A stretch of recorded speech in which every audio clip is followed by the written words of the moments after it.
आज जो है 9वां दिन है और कल जो 10वां दिन होगा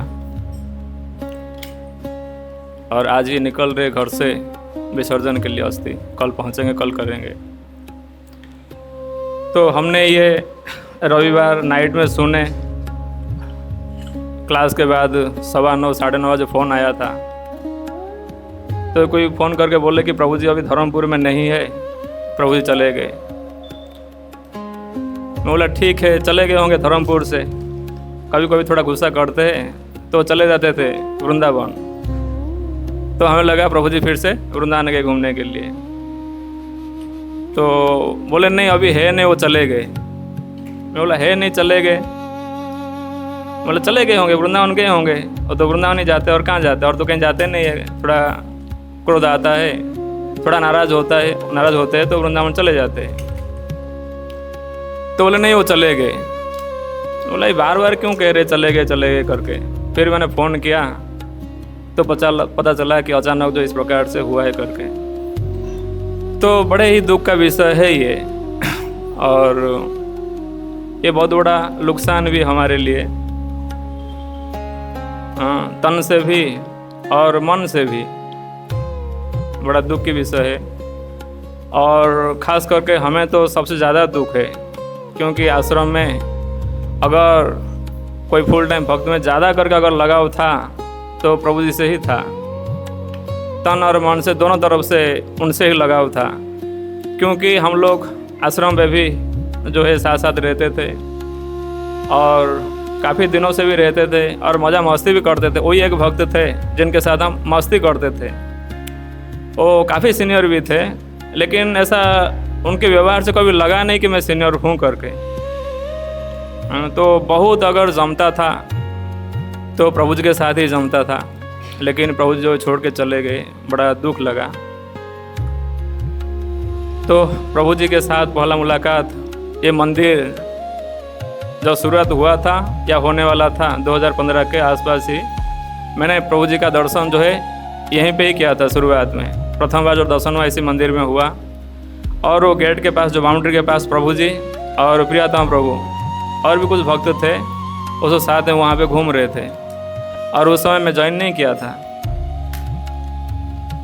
तो प्रभु जी को देखा और उस समय जो है प्रभु जी कुछ कह रहे थे और हंस रहे थे। तो उनका हंसी देखकर मुझे बड़ा प्रसन्नता मिला था, क्योंकि उनका जो हंसी था एकदम से वो खोल के हंस रहे थे। लगता नहीं था कि कुछ छुपा रहे। कुछ होते हैं ना, कुछ हंस रहे लेकिन पीछे कुछ रहता है, उनका पता चल जाता है। लेकिन वो जो हंस रहे थे एकदम खोल के हंस रहे थे। तो उनकी हंसी देखकर हम बड़ा ही प्रसन्नता मिला।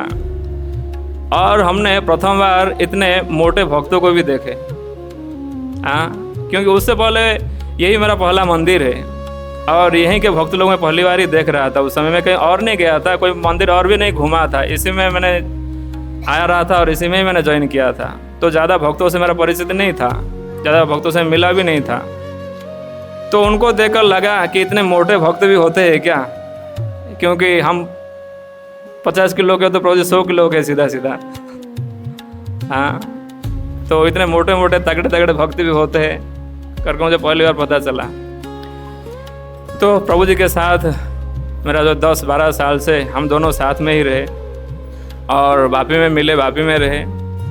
वापी के बाद फिर उदयपुर में दोनों साथ में रहे, 3 साल करीबन दोनों साथ में रहे। और उदयपुर के बाद प्रभु जी जैसे जाते थे, अचानक मुझे भी वैसे जाना पड़ता था। उदयपुर के कुछ दिन के बाद मेरा भी जाना हुआ। ऐसा नहीं कि उन्होंने बुलाए मैं चला गया, ऐसा नहीं है। ओके, उसके बाद पीछे पीछे मुझे भी जाना पड़ा। वहाँ से फिर वो भीलवाड़ा गए और फिर मुझे भी भीलवाड़ा जाना पड़ा। कुछ दिन, कम दिन जो भीलवाड़ा में भी रहे साथ में। और फिर प्रभु जी वहाँ से फिर विजयनगर गए, तो उनके पीछे पीछे मुझे भी जाना पड़ा विजयनगर। कुछ दिन वहाँ पे भी रहे और उसके बाद प्रभु जी फिर वापस आ गए। उनके पीछे पीछे कुछ कारण हुआ तो मुझे भी वापस आना पड़ा, हाँ। तो 12 साल से दोनों साथ में ही रहे हम लोग। बहुत लगाव था। दुख तो है, ये सबसे ज़्यादा तो हमें दुख है। तो प्रभु जी का जो गुण है वो तो खान है, आप सभी जानते भी हैं कि किस प्रकार से गुरु महाराज जी से और भगवान से उनका लगाव था। बहुत लगाव है। अगर मैं मेरे जीवन में अगर किससे मुझे डर हुआ तो सबसे डर मेरे गुरु महाराज जी से ही हुआ। आज तक मैं सामने जाने में हमेशा डरता था, क्योंकि इतना पापी व्यक्ति हूँ मैं, मुझे हमेशा डर रहा। दूर से ही प्रणाम करता था और छुप जाता था, कभी पास में जाने को हिम्मत ही नहीं करता। लेकिन भक्ति प्रभु का देखा गया, मैंने देखा कि अगर सबसे उनका लगाव है किसी से तो महाराज जी से है। भले भी कुछ भी करे, गुस्सा करके जाएंगे वृंदावन, किसी को बिना बोले जाएंगे। मैं भी कई बार देखा, लेकिन वो जरूर मिलने जाएंगे महाराज जी से। जितना बार वो जाते हैं जरूर मिलते हैं, प्रणाम करते हैं और चरण छू के वो आते हैं। मैंने कई बार देखा इस चीज़ को। उनका प्रेम था, लेकिन हमारा जो है वो डर है, प्रेम नहीं है, डर है। बहुत प्रेम था गुरु के प्रति और वो भगवान के प्रति प्रेम है उनका। आप बड़ा दुख की विषय है ये। फेस्टिवल में भी हम देखते हैं कि आ जाएंगे धर्मपुर से और वापिस से जा चुके हैं, उनका कोई वैसे कोई सेवा नहीं है, और फिर भी अपना सोच के सुबह से लेकर शाम तक लगे रहेंगे।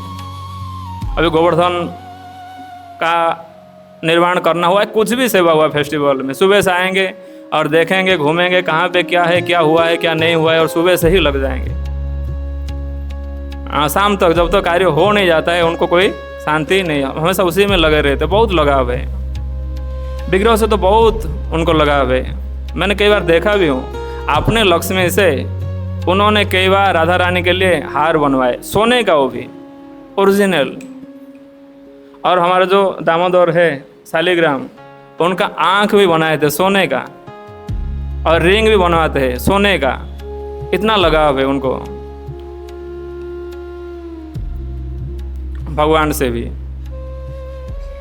और कई सारे कोर्स भी किए थे और भक्तों को सिखा भी रहे थे कि किस प्रकार से भगवान जी का सेवा पूजा करना है करके।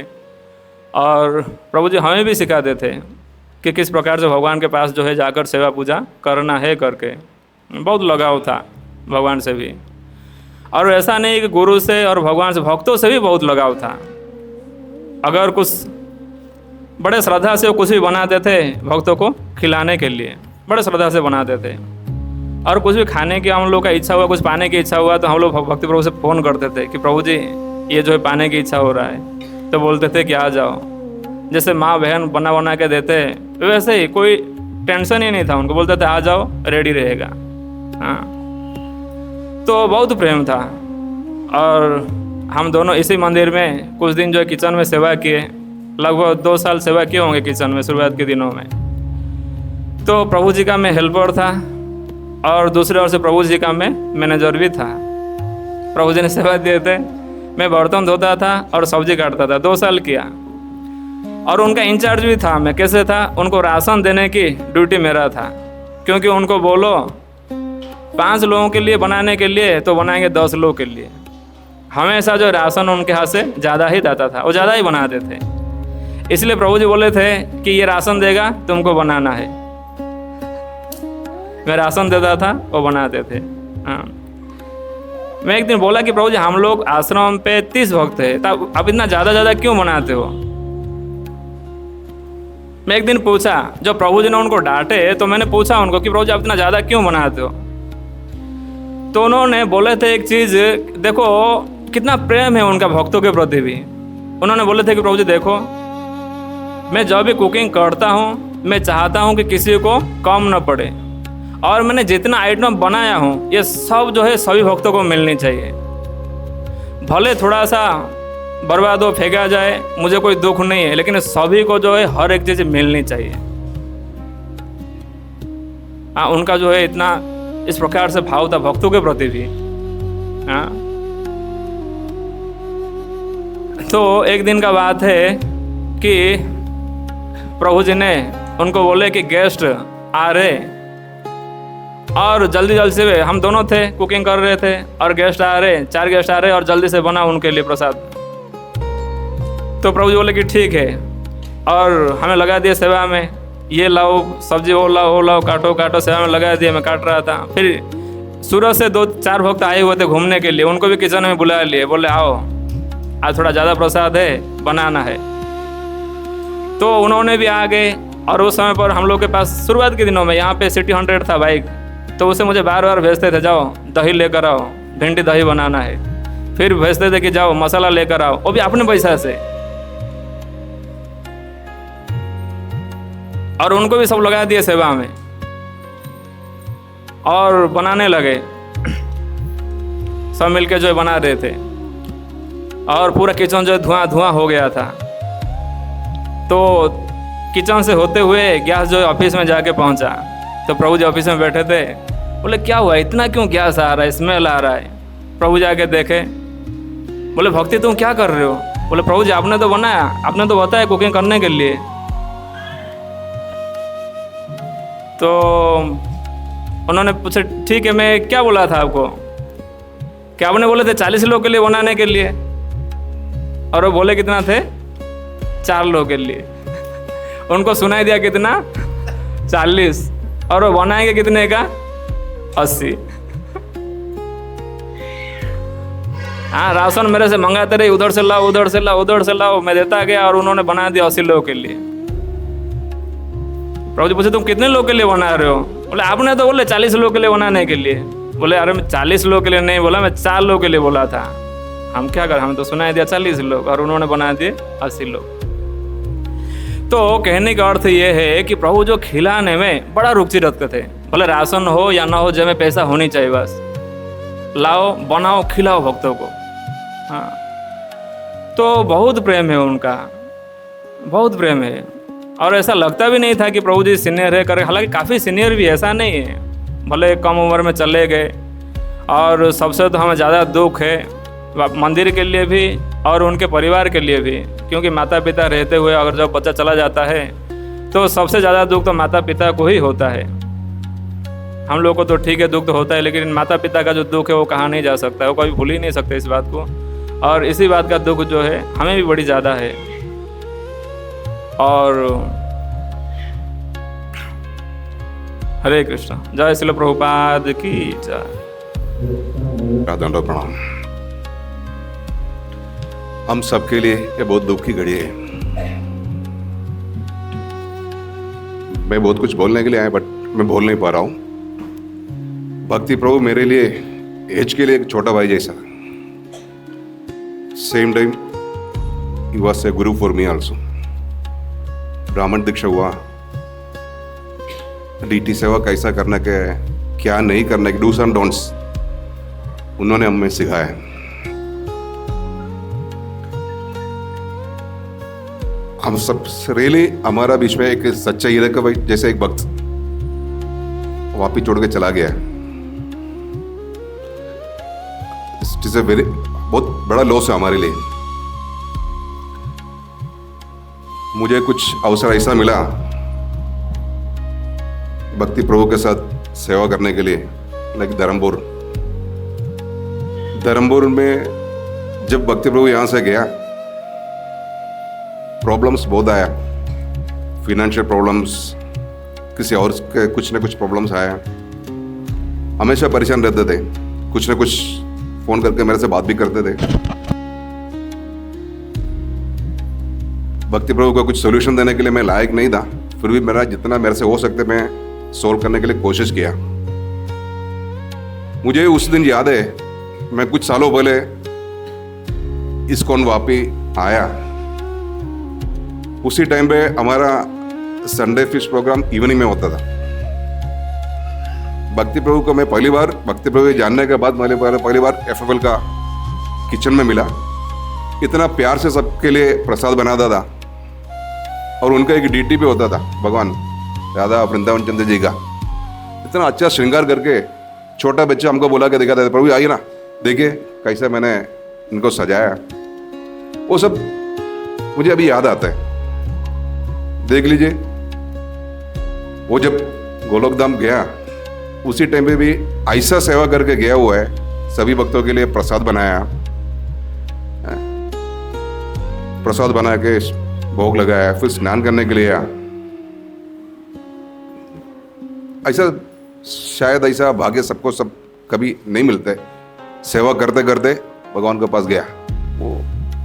वो वैष्णव के लिए ऑफ कोर्स एक भगवान का आशीर्वाद है। कुछ यात्रा उनका साथ मुझे करने के लिए मौका मिला। एक सिद्धपुर यात्रा, फिर सेकंड था मेरा धर्मबुजवाया, हम लोग डांग डिस्ट्रिक्ट में गया और सपुतारा गया। इतना बारिश मतलब इतना बारिश। जाने के टाइम प्रभु जी बारिश था, फिर भी कांच खोल के हर एक नदी का फोटो निकालते थे, वीडियो निकालते थे। वह कुछ टाइम बीत गया, ऐसा हुआ लैंडस्लाइड का माहौल आया डांग में। जो शरीर प्रभु जी ने छोड़ा संडे, उसी सैटरडे में I was on the way to Nashik जाते जाते मेरा एक रिलेटिव को मैंने बोला, हम इधर से आया था, तो प्रभु जी इधर ही फोटो निकाला। और जब लैंडस्लाइड का माहौल आया तो वो प्रभु जी मेरा गाड़ी के अंदर पीछे सीट के ऊपर बैठ गया। कुछ मतलब नहीं बैठ के, क्योंकि वो पत्थर जिस तरीके से पत्थर और पानी आ रहा था, गाड़ी उसमें जाते तो ऑफकोर्स हम लोग सब नीचे चला जाता है। बट वो छोटा बच्चे का हमेशा एक छोटा बच्चे जैसे ही बिहेव करता था, इतना बड़ा होते हुए भी। मैं भक्ति प्रभु जी के बारे में ज़्यादा कुछ बोलना नहीं चाहता हूँ, क्योंकि मुझे अभी भी मैं वो याद नहीं कर सकता हूँ। जब धर्मपुर में जाके जिस दिन हुआ, हॉस्पिटल में जाके देखा, इमरजेंसी वार्ड में देखा था, उनका शरीर ऐसा पड़ा था, ओ जी याद नहीं कर पाता हूँ। बट मैं यही प्रार्थना करता हूँ भक्ति प्रभु जी से, आपका नाम योर नेम इटसेल्फ इज भक्ति रसामृत। हर एक में रस ढूंढता था, भक्तियों में, लोगों का खाना खिलाने में। कुछ अंश, कुछ परसेंटेज मुझे भी आप दे दे, यही प्रार्थना करके मैं मेरा वाणी समाप्त करता हूँ। हरे कृष्णा। हरे कृष्णा। मते गोपाल कृष्ण गोस्वामी इति नाम्ने प्रभुपादस्य साहित्यम य प्रकाश पितृय च प्रचारम कृतवान् साधु भगवत्पदायते। हरे कृष्णा। भक्ति प्रभु जी, उनके बारे में जितना कहा जाए उतना कम है। मेरे तो 2-3 इंसिडेंट हैं जो मैं आपके साथ शेयर करना चाहूँगा। सरलता की प्रतिमूर्ति थे वो। ऐसे तो इस्कॉन के सभी भक्त, सभी वैष्णव सरलता की मिसाल हैं, लेकिन उनके अंदर सरलता कूट कूट कर भरी हुई थी। इसका एक एग्जाम्पल मैं देना चाहता हूँ। जब हमारा सूरत में दीक्षा का प्रोग्राम हुआ तो मुझे कुछ आइडिया नहीं था, लेकिन बताया गया कि सर के बाल वगैरह पूरा सब क्लियर करना पड़ता है और चोटी रखनी पड़ती है। मैं प्रभु जी को बोला, उस समय प्रभु जी भी थे और हमारे प्रिय आत्मा प्रभु जी भी थे। उन दोनों की तो खैर जोड़ी थी, जहाँ भी जाओ वहाँ साथ मिलते थे। तो मैं उनको बोला, मैंने प्रभु जी कैसे करना है ज़रा थोड़ा गाइड कीजिए। तो बोले तुम चिंता मत करो, तुम मंदिर आ जाना, हम कर देंगे। मतलब सोचो, कुछ भी काम करने के लिए, भक्तों की मदद करने के लिए वो हमेशा तैयार रहते थे। बड़ी छोटी सी बात है, लेकिन उसके लिए भी उन्होंने इतनी सरल उसमें बोला कि नहीं आप आ जाना मंदिर, हम कर देंगे आपको। ठीक है। इतने सरल व्यक्तित्व का हमारे इस्कॉन के साथ जुड़ना, उनके साथ रहना हम सभी के लिए बहुत ही सौभाग्य की बात है। लेकिन कई बार होता है कि अच्छे और सरल व्यक्ति की भगवान को भी ज़रूरत होती है। इसके लिए भगवान ने उनको शायद अपने पास बुला लिया। और हम तो यहाँ शारीरिक रूप से उपस्थित हैं, तो उनकी कमी हमेशा रहेगी और हमेशा बनी रहेगी। उस कमी को तो कोई पूरा नहीं कर पाएगा। दूसरा, एक दिन ऐसे ही बात चल रही थी तो वो भी खड़े हुए थे और हमारे दूसरे और भक्त लोग भी खड़े हुए थे। तो मैंने उनको बोला, प्रभु जी वृंदावन जाने का विचार है। तो बोले वृंदावन? बोला मैं तो उधर ही वास करने वाला हूँ, वृंदावन में ही वास करने वाला हूँ। तो मैं बोला प्रभु जी कैसे वास करेंगे वहाँ? तो बोला नहीं, हमने एक जगह ले रखी है और वहाँ मैं उधर ही जाके वहाँ पे रहेंगे। तो मैं बोला प्रभु जी आप अकेले अकेले वृंदावन में रहेंगे, हमको भी ले चलिए। तो बोले ठीक है चलो। तो मैं बोला प्रभु जी कहाँ आपने जगह लिया है, क्या लिया है? तो बोला नहीं हम तो ग्राउंड फ्लोर बना रहे हैं। तो मैं बोला प्रभु जी फर्स्ट फ्लोर आप हमको दे दीजिए, हम बना लेंगे फर्स्ट फ्लोर, आप नीचे रहिएगा, हम ऊपर रह जाएंगे, आपके सानिध्य में हमको भी थोड़ा वृंदावन वास मिल जाएगा। बोले ठीक है, आप बताइए ऐसे लोगों को क्या कहा जाए, इनके चरणों में जितना नतमस्तक हुआ जाए उतना कम है। अब वो वृंदावन वास तो नहीं, लेकिन भगवान गोकुल वास उनका हुआ और भगवान ने उनको अपने पास बुलाया अभी। लेकिन हमारी एक तमन्ना पूरी रह गई कि वृंदावन वास हमारा अधूरा रह गया। देखेंगे कभी भगवान ने चाहा तो वृंदावन वास होगा, फिर दोबारा कभी कोई मौका मिलेगा तो। मैं यहाँ से सिर्फ इतना ही कहूँगा कि भगवान उनको अपने चरणों में स्थान दे और उनके परिवार को इस क्षति को पूरा करने की शक्ति प्रदान करे। हरे कृष्णा। Thank you. हरे कृष्ण पृष्ठाय भूतले श्रीमती राधानाथ स्वामी नामिने, नमो विष्णुपदाय कृष्ण पृष्ठाय भूतले श्रीमती भक्तिवेदांत स्वामी नामिने, नमस्ते सरस्वती देवे गौरवाणी प्रचारिणे, निर्विशेष शून्यवादी पाश्चात्य देश तारिणे, नमो वाशा कल्पतरुभ्यश्च कृपा सिंधु च पतितानां पावनेभ्यो वैष्णवेभ्यो नमो नमः। अभी भक्ति रसामृत सिंधु व भक्ति रसामृत के बारे में बोलना बोले तो मुझे ये नहीं हो रहा है कि क्या बोलूँ मैं उनके बारे में।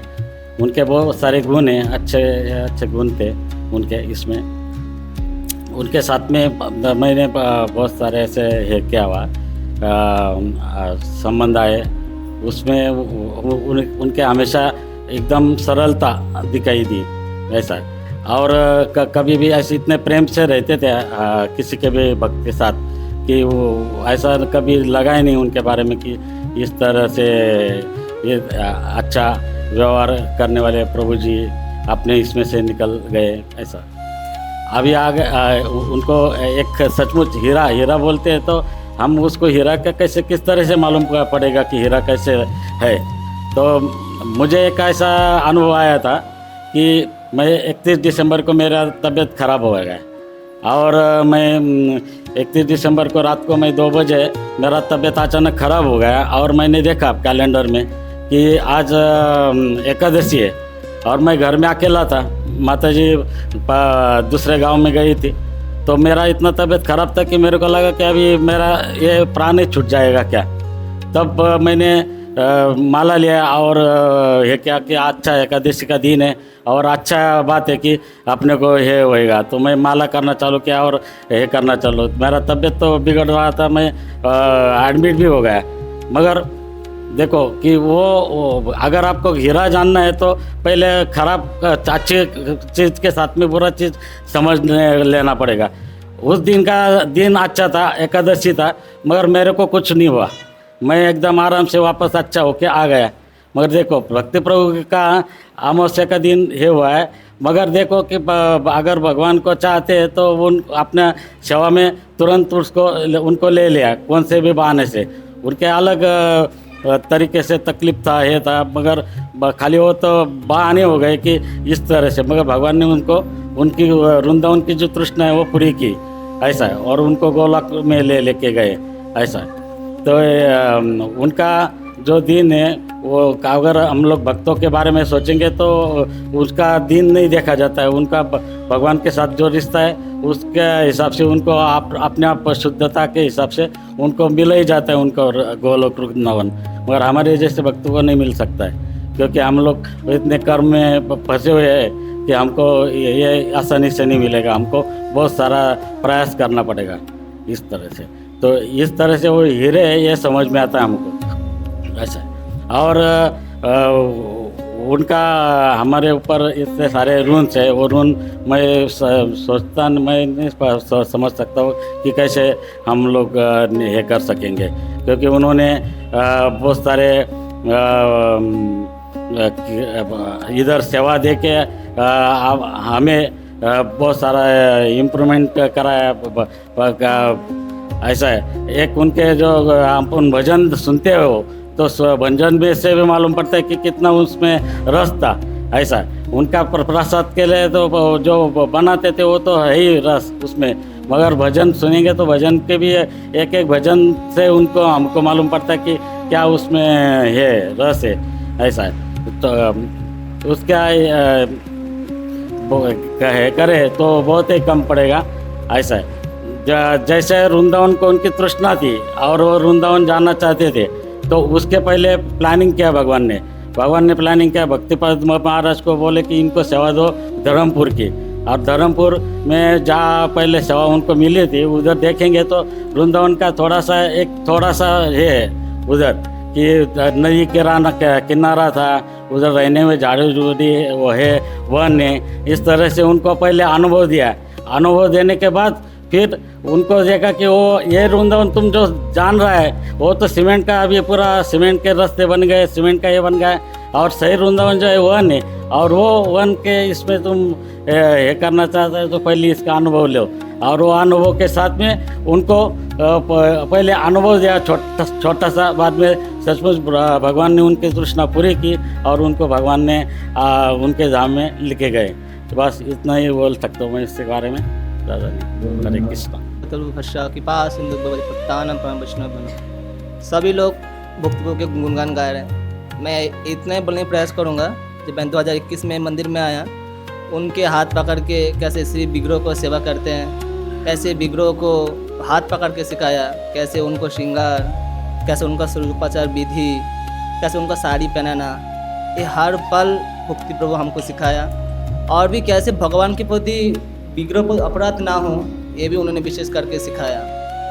हर झूलन यात्रा के समय भक्ति प्रभु हर वक्त आके मेरे को बोलते हैं ऐसे भगवान को सजाओ, 5 दिन कैसे 5 प्रकार के ड्रेस पहनाना, कैसे भगवान का भी कैसे फल से फूल सजाना। और ख़ास करके उनका जो भजन झूलन यात्रा में, वो हम लोग हर बार उनको मिक्स करेंगे, हर बात उनकी याद आएगी। खास करके उनकी एक ही बात है, बोलने को बहुत लगाव लगता है उनसे, जे विग्रह प्रति अपराध ना हो, इसलिए हमेशा अपने मन से उनके भगवान का सेवा करना चाहिए।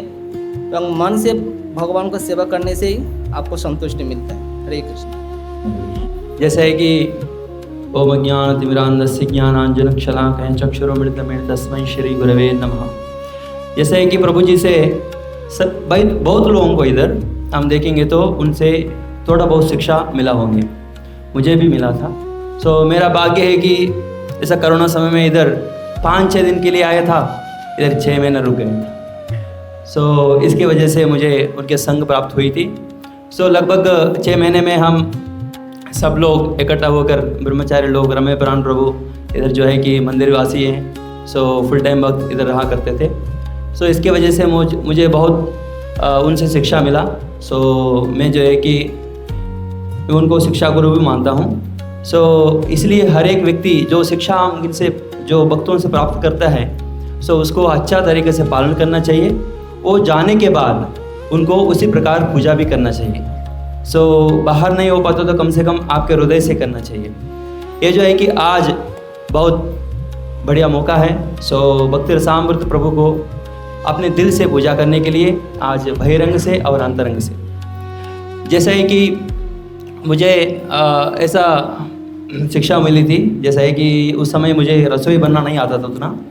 सो महाराज जी ने बोला है कि थोड़ा भगवान के लिए रसोई बनाओ, ब्रेकफास्ट बनाओ, ऐसा कुछ बता रहे थे। सो ठीक है। सो ब्रेकफास्ट के लिए तो मेरा मैया को कॉल करके साउथ इंडियन रसोई कैसे बनाना है उसी प्रकार एक दिन पोंगल और एक दिन लेमन राइस अलग अलग वैरायटी में बनाता था। और श्री जगन्नाथ बलदेव सुभद्रा महारानी श्री सुदर्शन की जय। सो वहाँ भक्ति सामंत प्रभु आते थे और उनके जो है कि राजभोग भी बनाते थे।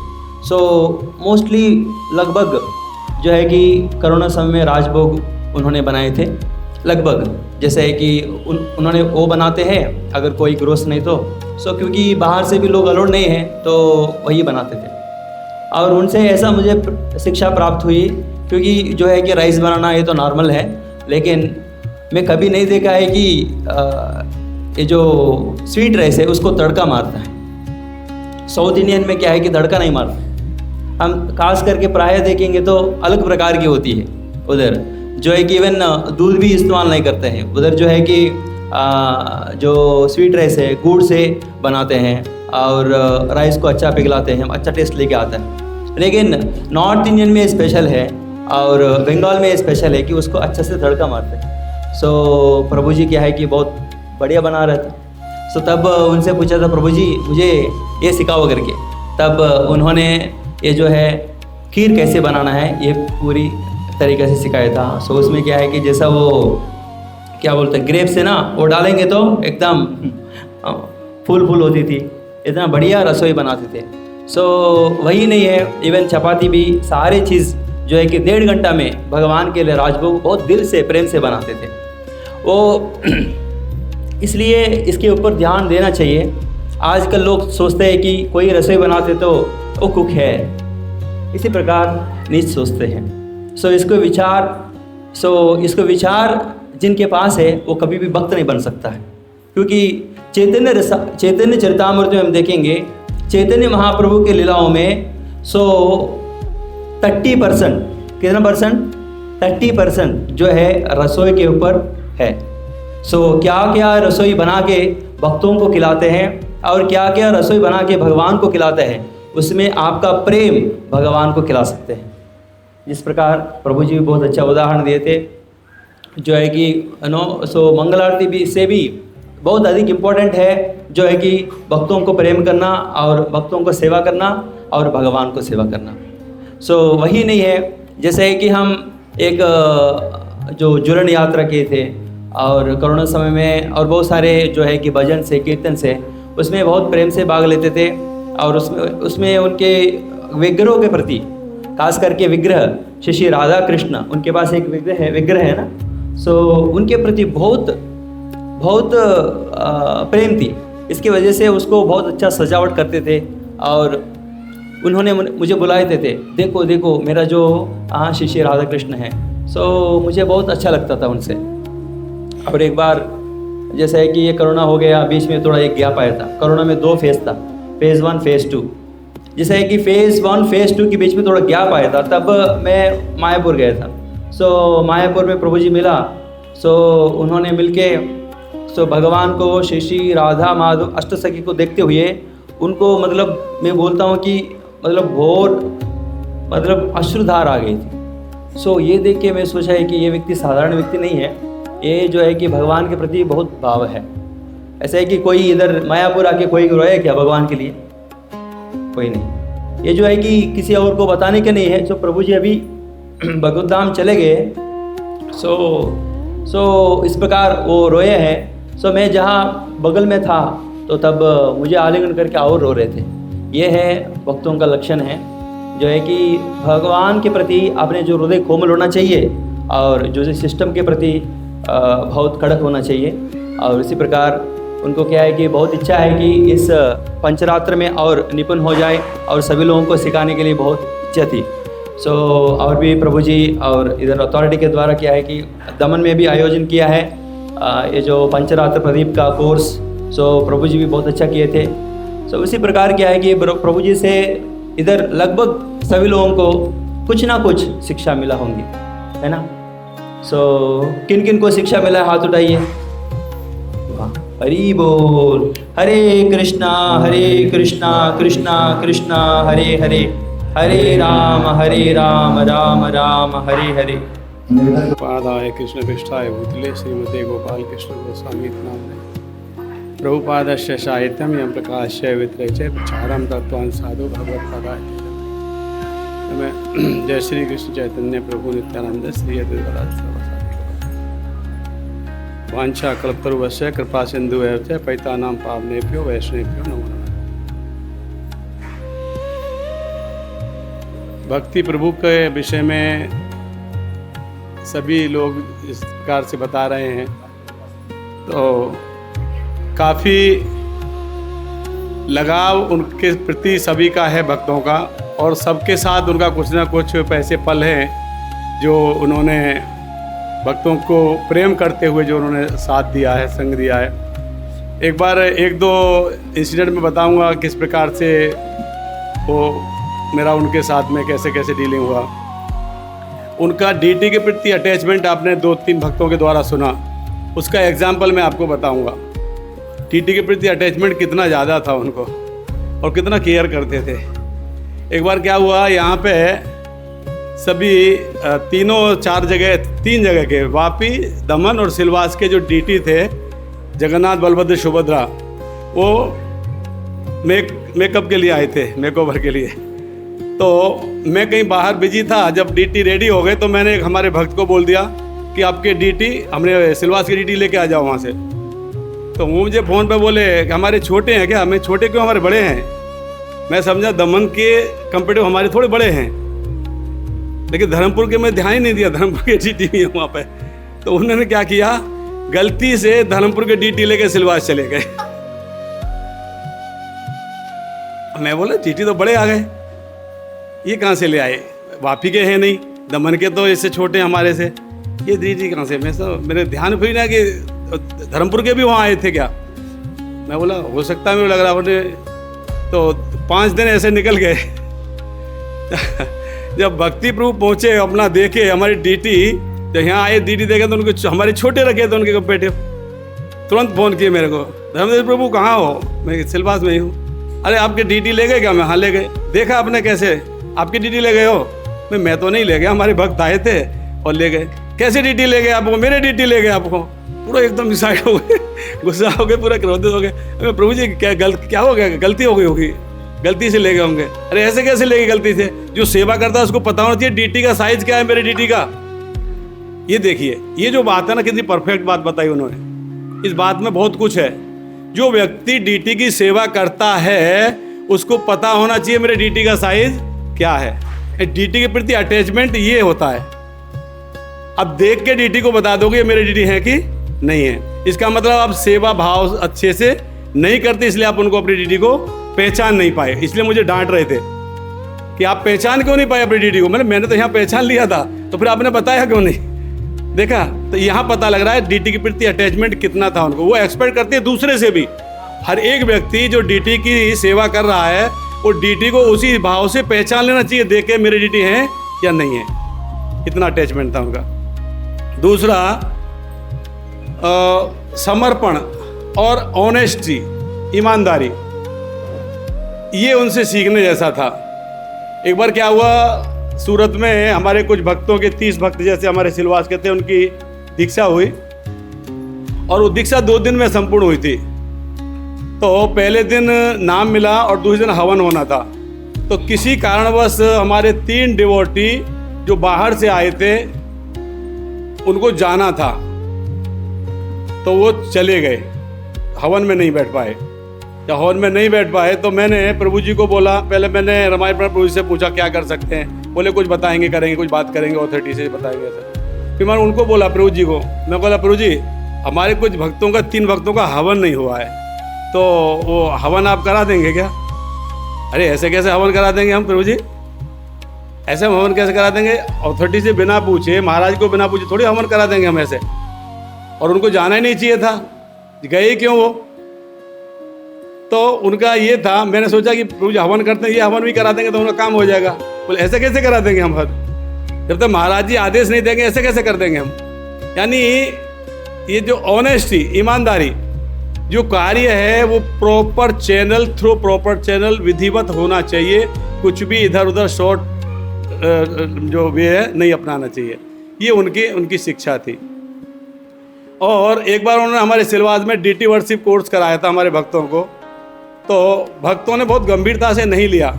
समय का अभाव रहता है, भक्त ड्यूटी करते हैं, सब गृहस्थ हैं, कांग्रेगेशन है, समय ज़्यादा नहीं दे पाए। तो जो एग्ज़ाम उन्होंने लिया और जब परीक्षा की कॉपी जांची तो उनको बड़ा दुख हुआ। मेरे को बोले प्रभु जी इनके सही में इनको डीटी वर्शिप करनी थी क्या? मैंने हाँ करनी थी प्रभु जी, इसलिए तो मैं सिखाना चाह रहा था आपके थ्रू। बोले कोई करने का किसी का उद्देश्य नहीं था, एक व्यक्ति पास नहीं हुआ प्रभु जी, मेरा आने जाने का भी व्यर्थ गया। मतलब इतना उनको हर एक चीज़ के लिए इतना परफेक्शन होना चाहिए, कैसे करना है, एकदम उनका मतलब बहुत परफेक्शन था हर चीज़ में उनका। तो इस प्रकार से। और जब हमारा भागवत कथा हुआ था सिलवासा में, तो वहाँ पे ड्रामा वगैरह कर रहे थे, कल्चर प्रोग्राम कर रहे थे। तो मैंने इसके रमाई प्रभु से बोला कि ऐसे कोई कल्चर प्रोग्राम है, तो उन्होंने बोला कि आप मुझे नहीं, वो भक्ति प्रभु को बताइए। तो भक्ति प्रभु बताया कि ऐसे प्रोग्राम, बोले नहीं पहले मुझे करके दिखाइए, अगर सही होगा तो करेंगे हम। और भजन बताइए कौन सा गाएंगे, वैष्णव सॉन्ग बताइए कौन सा गाएंगे। मतलब कुछ भी इधर उधर होना नहीं चाहिए, एकदम परफेक्शन। तो अब खुद भी फॉलो करते थे और दूसरों से एक्सपेक्ट करते थे कि वो भी इसी प्रकार से नियम से, साधना से अपने भक्ति को करें इस प्रकार से। तो ऐसे तो बहुत सारी चीज़ें हैं, ज़्यादा समय नहीं लूँगा मैं। तो ऐसे बहुत सारे मेरे उनके साथ अनुभव हैं, उनको बहुत मिस करेंगे। मेरे 2-3 दिन तो मुझे रियलाइज ही नहीं हो रहा था कि ऐसा हो गया है। मैं प्रभु जी को बोला मैं भी सूरत चलूँगा, साथ में गया था, वहाँ पे देख रहा था मैं, तो मतलब बर्दाश्त नहीं हो रहा था अंदर से, मतलब रोना आ रहा था, रोक नहीं पा रहे थे हम रोने को ऐसा। और मैं ही नहीं, मैं आपको एक चीज़ और बताऊँ, किसी ने ध्यान नहीं दिया होगा, हमारे महाराज जी जब वो स्पीच कर रहे थे, बोल रहे थे उनके बारे में, तो महाराज जी अगर 2 मिनट और बोलते तो महाराज जी लिटरली आंसुओं से रो जाते। मैंने देखा उनको, उनकी आंखें भर गई थी आंसू से, और उन्होंने फिर बंद कर दिया था बोलना। तो ऐसा कोई व्यक्ति नहीं है जो उनके लिए रोया ना हो, कोई ऐसा व्यक्ति, मुझे नहीं लगता कोई व्यक्ति ऐसा होगा। तो उनको तो हम हमेशा मिस करेंगे। इतना बोल के मैं अपनी वाणी को विराम देता हूँ। हरे कृष्ण। बहुत बहुत हरे कृष्ण। तो प्रभु जी के साथ हालांकि मेरा अनुभव ज़्यादा है, लेकिन उनके बारे में बोलना मेरा होता नहीं मुझसे, क्योंकि मुझे अभी तक यकीन नहीं हो रहा है कि वो अभी साथ में नहीं रहे हैं। और प्रभु जी के साथ ऐसे अनुभव ज़्यादा है। एक बार जब हम वापी में आए थे तो रमाया प्राण प्रभु से बात कर रहे थे, वो बता रहे थे कि मेरा जो लेफ्ट साइड का है वो पूरा यहाँ से यहाँ तक दर्द कर रहा है, और प्रभु जी को बता रहे थे कि कहीं पैरालिसिस ना हो जाए, ये मुझे डर लग रहा है। तो जब हम गाड़ी में आ रहे थे, धर्मपुर जा रहे थे, तो वो बहुत चिंतित थे इस बात को लेके, कहीं पैरालिसिस अगर हो गया तो मुझे भक्तों का सेवा लेना पड़ेगा। तो मैंने बोला कि उसमें क्या दिक्कत है, हम हैं ना सेवा करने के लिए उधर आपका। तो बोले कि नहीं, इससे पहले तो मैं जहर खा के मर जाऊंगा, मुझे किसी भक्तों का सेवा नहीं लेना है। तो ये था। और जब शुरुआत में जब हम धर्मपुर में जब थे, तो उस समय पे जब मेरी वाइफ आई थी तो एकादशी का दिन था, और प्रभु जी उस समय पे लगभग 7 या 8 बजे उठ के आए थे बाहर नहाकर। तो मेरी वाइफ एकादशी के दिन पूरा दाल चावल सब्जी रोटी पूरा बना के सब रेडी कर दिया था एकादशी के दिन। तो जब प्रभु जी आए तो बोले कि अरे एकादशी है, आज दाल चावल नहीं बनाना था। तो अब उनको तो पता नहीं था, क्योंकि उनको एकादशी क्या है ये सब कुछ पता नहीं था उस टाइम पे। नहीं, फिर भी प्रभु जी ने एकदम शांति से, हालांकि मुझे गुस्सा आया था, लेकिन एकदम, क्योंकि मैं उस समय पे श्रृंगार में चला जाता हूँ और 7:30 बजे फिर श्रृंगार करके आना होता है, तो मुझे भी नहीं पता था कि ऐसा ऐसा हुआ है। नहीं, प्रभु जी ने थोड़ा भी गुस्सा नहीं किया, एकदम शांति से उनको समझाया कि एकादशी के दिन ऐसा ऐसा होता है, ये सब करना होता है। तो और एक महीना पहले की बात है, एक बार और ऐसे ही मेरी वाइफ ने चावल चढ़ा दिया था और वो कहीं चली गई और पूरा चावल जल गया। लगभग 1-2 किलो चावल था, पूरा चावल जल गया। लेकिन उस समय पे भी मुझे धीरे से बुलाया इशारा करके, और बुलाकर दिखाया कि देखो ऐसा ऐसा हो गया है, बोलना मत उसको। मेरी वाइफ यार बोला कि उसको बोलना मत, नहीं तो टेंशन लेगी। तो फिर मैंने बोला कि ठीक है। तो उसको धीरे से कुकर को जो है साइड में रख दिया और उन्होंने दूसरा चावल चढ़ा दिया। तो इस प्रकार से वो किसी भक्त को दुख नहीं देना चाहते थे, भले वो नए हो पुराने हो, सबको प्रेम करते थे। जब महाराज जी सूरत में जब उनके बारे में बोल रहे थे तो उन्होंने एक शब्द कहा था कि भक्ति भाव का जो साधना है वो हमारी तरह नहीं है। और ये मैंने कई बार ऐसा अनुभव किया है कि हम अपने मन को ज़बरदस्ती भगवान की सेवा में, साधना में, जप में, कथा में लगाते हैं, लेकिन उनका मन हमेशा निरंतर स्वाभाविक रूप से वो कथा में, साधना में उसका लगा ही रहता था। ऐसे कभी कभी जब जो मेरा जो बेटा है देवर्षि, वो लगभग 6-7 महीने का है, तो कभी कभी रात को 11-12 बजे उसको कुछ लाना होता था, पेट दर्द करता था तो हींग लेने जाना पड़ता था। तो मैं देखता था कि प्रभु जी रात को रोते रोते हे राधे, हे कृष्णा, हे किशोरी, कब बुलाओगे, ये पूरा रोते रहते थे। और ऐसा कई बार मैंने सुना, कई बार ऐसा देखा है। और ऐसा हुआ है कि वो उनका स्वाभाविक रूप से अलार्म के बिना ही वो 2 बजे 2:30 बजे हर रोज़, एक दिन नहीं हर रोज़ उठ जाते थे और माला करना चालू कर देते। वो हमेशा भगवान की सेवा में निरंतर लगे रहते थे। एक समय पे भी कभी भी वो मोबाइल अगर कुछ देखने भी लगते तो उस अचानक से उसके मन में आता कि भगवान के लिए कुछ मंगाना है। हर हफ्ते उसका कुछ ना कुछ ऑनलाइन कुछ शॉपिंग होता ही था, हर हफ्ते कुछ पार्सल आता था, क्योंकि उसमें मेरा ही नंबर वो प्रभु जी डालते थे। कहीं वो बाहर चले जाते तो मुझे ही वो लेना पड़ता था। तो हर समय कान की बाली हो, नाक का हो या ये हो, कुछ न कुछ वो ऑनलाइन शॉपिंग करते थे और भगवान के लिए मंगाते थे, ताकि भले वो अच्छा लगे ना लगे, एक बार पहनाएंगे, अच्छा नहीं लगे तो फिर उसको रिजेक्ट कर देंगे, लेकिन मंगाते थे। और जब भी वृंदावन जाते, भले अपने लिए कुछ ले या न ले, भक्तों के लिए कुछ ले या न ले, लेकिन राधा रानी के लिए ज़रूर कुछ ना कुछ बाल हो या ड्रेस हो, कुछ ना कुछ लेकर ही आते थे।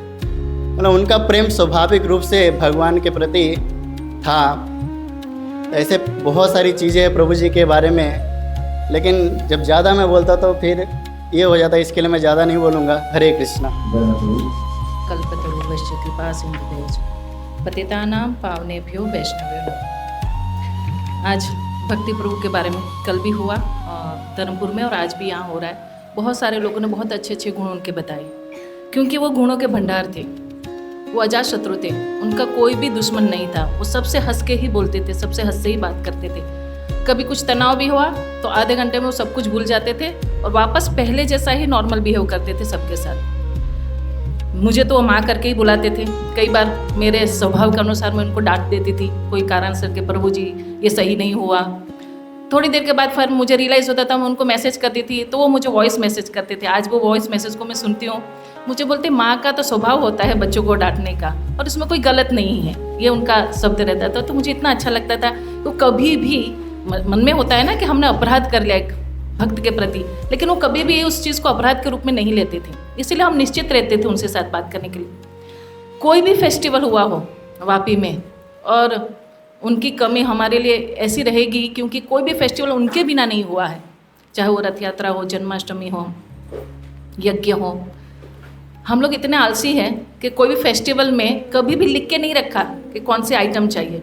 हम उन्हीं को कॉल करते थे, और इस बार जन्माष्टमी में क्या अभिषेक के लिए चाहिए, यज्ञ करना है तो क्या चाहिए, उन्हीं से लिस्ट मांगने की एक आदत हो गई है। हाँ, क्योंकि हम लोग ऐसे है ना कि हम ऐसा सोचते हैं कि हमारे साथ हर व्यक्ति रहेगा, है ना। आज हम लोग बहुत सारे साथ में भक्त हैं। मैं कल यही सोच रही थी कि बहुत कुछ प्लान किया था कि वो मायापुर जाएंगे, ये मंगवाना है मुझे, उनसे ये सीखना है, लेकिन समय है। हर बार यही सोचती थी कि मेरे पास भी समय है, उनके पास भी समय है, वो कहाँ चले जाने वाले हैं। लेकिन जब चले गए तब रियलाइज़ होता है कि हर एक क्षण उनके साथ जो बिताया था वो बहुत कम था, बहुत कुछ सीखना था उनसे। कोरोना काल की बात सबने बताई, तो कोरोना काल हमारा बहुत अच्छा बीता। क्योंकि मैं भी बीमार थी और यही मेरे मम्मी का घर है, तो वहीं आ गई थी। रोज़ शाम को यज्ञ होता था, इतना अच्छा प्रसाद भक्ति प्रभु बनाते थे, उसमें भी भेल जो बनाते थे, इतना टेस्टी भेल बनाते थे, हम लोग साथ में खाते थे। उनको एक चिंता रहती थी कि भगवान के हार नहीं बन रहे, तो मुझे बोले कि माता जी हम बाहर तो नहीं दे पा रहे, आपको हम फूल ला के देंगे तो आप बैठे बैठे बनाओगी। मैं बोले हाँ, मुझे तो ऐसे भी भगवान की सेवा चाहिए थी। तो वो बहुत सारे फूल ले आते थे। अब छोटे विग्रह के लिए कौन से फूल यूज़ किया जाए, तब वो कली से हार बनाना सिखाया। टगर की जो कली होती है ना, उन्होंने तब पहली बार मुझे सिखाया कि कैसे इससे हार बनते हैं। उन हार को हम भगवान को भी अर्पित करते थे। विग्रह के प्रति तो उनका बहुत ही लगाव था, इसलिए यहाँ श्रृंगार करते करते वो धाम चले गए, शायद भगवान का वहाँ श्रृंगार करेंगे। उनकी एक सुंदर बुक मिली, और बहुत सारे लोगों ने जिन से मेरी बातें हुई कि भक्ति प्रभु के ऐसा शरीर छोड़ दिया, तो मुझे कई लोगों ने बोला कि उनका लास्ट स्टेटस, मतलब लगभग एक हफ्ते का स्टेटस बहुत ही अलग थी। मैं कभी किसी का स्टेटस नहीं देखती हूँ, मुझे ऐसा टाइम नहीं मिलता, इसलिए मैंने बोला मैंने तो नहीं देखा। तो बोले नहीं, उनको पहले से पता था कि उनको जाना है करके। तो जब मुझे हरि वैष्णव प्रभु ने उनकी ये पुस्तक दी, जिनमें उन्होंने बहुत सारे कविताएं लिखी हुई है, स्टार्टिंग से मैं पढ़ रही थी और मैंने लगभग पढ़ ली। उसमें जो लास्ट है ना, ये इसी तरह से है। उनको वृंदावन मन में बहुत ही उनके मन में वृंदावन बसता था। उनकी इच्छा थी कि वो वृंदावन में शरीर को त्याग करें, हाँ, लेकिन जिनके मन वृंदावन में हो उनका शरीर हमेशा वृंदावन में ही त्याग, ऐसा माना जाता है। और ऐसे भी श्रील प्रभुपाद जी कहते हैं कि जहाँ पे इस्कॉन मंदिर है वो वृंदावन से अभिन्न है ना। तो ये तो स्वाभाविक है कि ये हमें दुख नहीं समझना चाहिए कि उनका शरीर वृंदावन में नहीं त्यागा, उन्होंने वृंदावन में ही त्यागा है। तो उनका जो मन का भाव था मैं कुछ शब्दों में उन्होंने जो लिखा है उसको व्यक्त करूंगी आप लोगों के सामने। है मौत तुम अब आना जब मैं वृंदावन में हूँ, ताकि तुम्हें आने में आनंद आए और मुझे जाने में। वृंदावन की रज हो, यमुना का जल हो, वैष्णव का संग हो, हरिनाम संकीर्तन हो, ताकि जब मृत्यु आए तब नाम लेते लेते जाए। ऐसी मृत्यु मौत नहीं, ये साक्षात महोत्सव है। वो चाहते थे कि उनकी मृत्यु भी महोत्सव बने, इसीलिए इस भक्त सब मिल के आज इस तरह से उनका शांति प्रार्थना मना रहे हैं। एक बहुत सुंदर है कि वो वृंदावन में उनका, मैं जस्ट हम लोग सब भक्त बात कर रहे तो मैंने यही बोला कि वो 100% गोलोक धाम गए, और अगर उनका पुनर्जन्म है तो वृंदावन में ही है। तो उनका वो भी भाव है कि श्री राधे इतनी अरज सुनो मेरी स्वामिनी जू, अगर तू मांगे मेरे प्राण तो मैं प्राण दे दूंगा। मोह मोरो बनियो तो बनियो वृंदावन में, मैं नाच नाच के मैं तुमको रिझाऊंगी। मोहे बंदर बनाओ तो बनाओ सेवा कुंज का, मैं तो कूद फांद फांद व्रज में जोरन दिखाऊंगी। मोहे गैया बनाओ तो बनाओ गोकुल गांव की, मैं तो रोज रोज तेरे चरण कमल ही हाऊंगी। मोहे भिक्षुक बनाओ तो बनाओ गोवर्धन को, मैं तो मांग मांग टुक ब्रजबाजी सिखाऊंगी। मोहे लता बनायो तो बनायो निधि वन की, मैं झुम झुम राधा कृष्ण को रास दिखाऊंगी। मोहे जलजो बनायो तो बनायो यमुना जी को, मैं व्रज भूमि में जाके अमृत छलकाऊंगी। मोहे पेड़ बनाओ तो बनाओ वो कदम सो, मैं कान्हा के संग मिल गोपियों के चीर चुराऊंगी। मोहे कंकड़ बनाओ तो बनाओ नंदगांव को, मैं तो गोपियों की मटकी फोड़ माखन गिराऊंगी। ओह मेरे रसिक बनायो तो बनायो बरसानों को, मैं तो आठों याम राधे श्याम नाम गाऊंगी। उन्होंने इतनी सुंदर सुंदर तरीके से लिखा है। उन्होंने लास्ट 55 नंबर दे के लिखा है, उसको मैं व्यक्त करूंगी। 56 नंबर दिया है लेकिन शायद वो लिख नहीं पाए उस चीज़ को। ये बहुत ही लास्ट है उनका और बहुत ही भावुक करने वाला है। कभी खुद भी मिलने आ जाओ ना कान्हा, अब थक गई हूँ मैं गौरों से मिलते मिलते, बस तेरे लिए ही मेरे कान्हा अब रोना बाकी है। सूख गई है आंखें मेरी अब संसार में रोते रोते, थक गया हूँ मैं कान्हा इस भव सागर में तैर कर, अब मरने की इच्छा है मैं तेरे प्रेम सागर में डूब कर। तो उनका मन हमेशा और हमेशा राधा रानी और वृंदावन में बसा, और इसीलिए वो स्वाभाविक है कि वो गोलोक धाम ही गए या फिर वृंदावन में कहीं लिए। लेकिन जैसे भगवत गीता में भगवान आत्मा का ज्ञान देते देते अर्जुन को कहते हैं, है ना, कि हम शरीर नहीं, है ना, हम आत्मा है। तो अर्जुन कहते हैं कि लेकिन मेरा जो लगाव है ये तो ये शरीर से है ना, क्योंकि मैं तो इस शरीर से उसको पहचानता हूँ। तो वैसे ही हमारे लिए भी यही है कि हम थोड़े स्वार्थी है। क्या स्वार्थ है हमारा? कि हमें पता है कि ये थे तो हम बहुत सारी चीज़ों में निश्चित थे, आज उनके नहीं होने से हमें वो खलक रहा है कि हम उनके बिना अब कैसे करेंगे। हर चीज़ देखेंगे ना उनकी याद आएगी।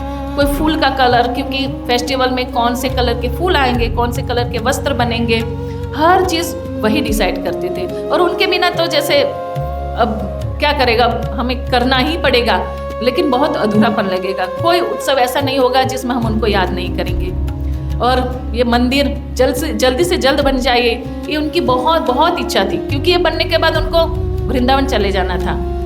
हमारे प्रियात्मा प्रभु और भक्ति प्रभु ने वहाँ पे एक छोटा सा घर बनाया है, आश्रम बनाया है। उनका दोनों का ऐसी इच्छा था कि मंदिर बनने के बाद हम दोनों चले जाएंगे। और उन दोनों को मैं कई बार हंसती भी थी, क्योंकि दोनों की जोड़ी बहुत ही अटूट थी, दोनों का बहुत एक दूसरे के प्रति लगाव था। तो कई दिन तक प्रियात्मा प्रभु का फ़ोन भी नहीं आया, तो मैं उनको फ़ोन करती थी कि क्या हुआ आपको, तो बोलते मेरा अब मन नहीं लगता है। मैं बोली नहीं, आप कथा में आया करिए। देखिए मन तो किसी का नहीं लगेगा, लेकिन उनके जो स्वप्न थे धर्मपुर में प्रचार करना, वापी मंदिर बनाना, सारी चीज़ों को हमें अपना समझ के आगे करना चाहिए। जिस दिन मंदिर का इनॉग्रेशन होगा, स्वाभाविक हमें उनकी बहुत याद आएगी, क्योंकि विग्रह की स्थापना में उन्हीं का सबसे बड़ा हाथ होता है ना। लेकिन हम वहाँ तक पहुँचे, मंदिर के इनॉग्रेशन तक, तो हमारे लिए सबसे बड़ा उनके लिए समर्पण रहेगा। हरे कृष्ण। लिप्त तो हो चुके थे उस प्रकार से राधा कुंड का ही तिलक लगाना, हमेशा व्रज भाव में रहना, ये उनकी एक क्या बोले उनके व्यक्तित्व का एक एस्पेक्ट था जो हम नहीं समझ पाए। तो उनके जाने के बाद जब उनके स्टेटस वगैरह, मुझे भी माता जी ने जैसे बताया, मुझे भी एक दो जन ने, मेरी सिस्टर ने बताया कि उनके स्टेटस में हमेशा राधा रानी का ऐसा भाव रहता था। तो यहाँ से जब वो धर्मपुर गए, उनको धर्मपुर के लिए जो वहाँ के जो यूथ को, आदिवासी यूथ को, उनको भक्ति का प्रचार करना था, वो सेवा और ब्रज में उनको वास करना था, वो सब सेवा मतलब रह गई ऐसा हमें लगता है। लेकिन यहाँ जब उन्होंने शरीर छोड़ने के बाद उन्होंने राधा रानी के चरणों में ही स्थान प्राप्त किया है, इसमें कोई संदेह नहीं है। तो हम सब उनसे आज आशीर्वाद मांगते हैं कि उनके जो भक्ति थी, राधा रानी के प्रति जो भाव था, उसका थोड़ा भी अंश अगर हमारे हृदय में प्रकट हो जाए तो हमारा जीवन सार्थक हो जाएगा। हरे कृष्ण।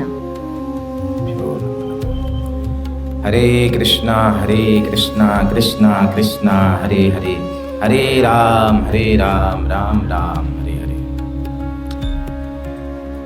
तो थोड़ा मैं ज़्यादा बोलूँगा क्योंकि पूर्णावती मेरे से ही है। रोना तो बहुत हो गया है, पिछले 8 दिनों से रोना ही चल रहा है, लेकिन मैं कंट्रोल करने का प्रयास करूँगा क्योंकि मुझे बोलना है, बताना है। देखिए, एक व्यक्ति का अंत कैसा है वो पता चलता है कि वो व्यक्ति जीवन भर कैसा रहा। जब ये बात चल रही है ना, मंगल आरती मंगल आरती मंगल आरती, मैं 2000 जो है पिछला 2024 का ब्रह्मोत्सव, अपना ब्रह्मोत्सव में मैंने कथा किया था हरिदास ठाकुर के ऊपर। ये कथा मेरा चॉइस नहीं था, भक्ति प्रभु ने नाम दिया कथा का मृत्यु महोत्सव। उसमें 3 प्रसंग मुझे बोला करने के लिए, एक हरिदास ठाकुर का चरित्र, एक अजामिल का चरित्र और पितामह भीष्म का। आज पितामह भीष्म का भी देह त्याग का दिन है आज। तो जब ये हरिदास ठाकुर का ये तीनों प्रसंग दिए तो चलो अजामिल के बारे में मैंने कुछ भागवत से प्रिपेयर कर लिया, लेकिन जब हरिदास ठाकुर का बात आई, पितामह भीष्म का भी मुझे मिला, लेकिन हरिदास ठाकुर का चैतन्य चरितामृत से निकालना था तो मुझे उतना कुछ क्लियर नहीं हो पा रहा था। और सबसे बड़ी बात था कि भक्ति प्रभु ने उसमें ड्रामा प्रिपेयर किया था। आवाज़ नहीं आना चाहिए, मत जी, आवाज़ नहीं, बिल्कुल नहीं। फ़ोन किसका बज रहा है? बंद कर दीजिए, नहीं तो उठ के बाहर चले जाइए। किसका बज रहा है? साइलेंट कर दीजिए फ़ोन।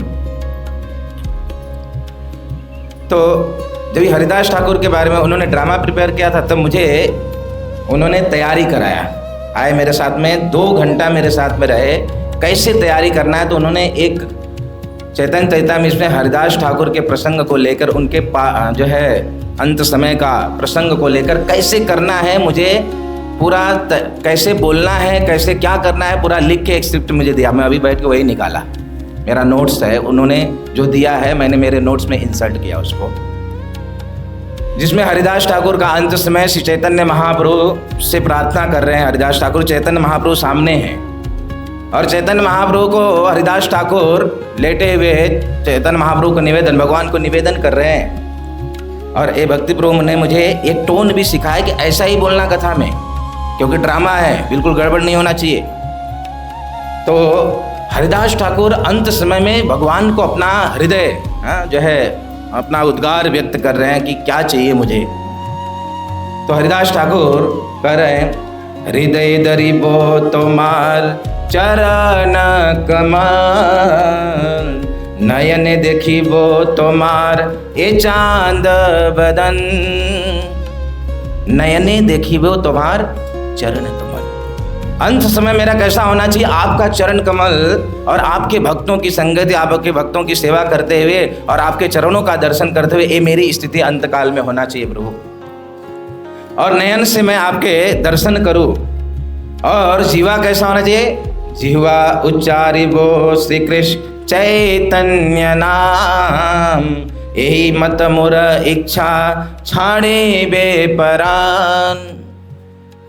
हरिदास ठाकुर निवेदन कर रहे हैं कि अंत समय में मेरा वाणी जो है आपके नाम की महिमा करे, और ये मेरी इच्छा है कि ऐसे सिचुएशन में मेरे प्राण जो है मैं छोड़ूं।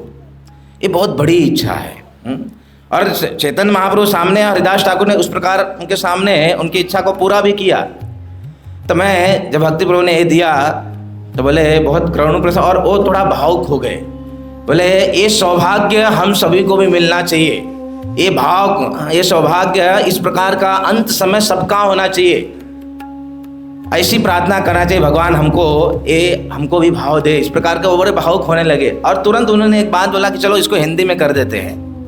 उन्होंने हिंदी में इसको ट्रांसलेट किया और हिंदी में ट्रांसलेट करके उन्होंने गा के बताया। क्या बताया? इसी जो है चैतन्य चरितामृत के इस प्यार को उन्होंने हिंदी में गा के बताया। बोले ये हिंदी में है, इसको भी गाना है। ऐसा कैसा?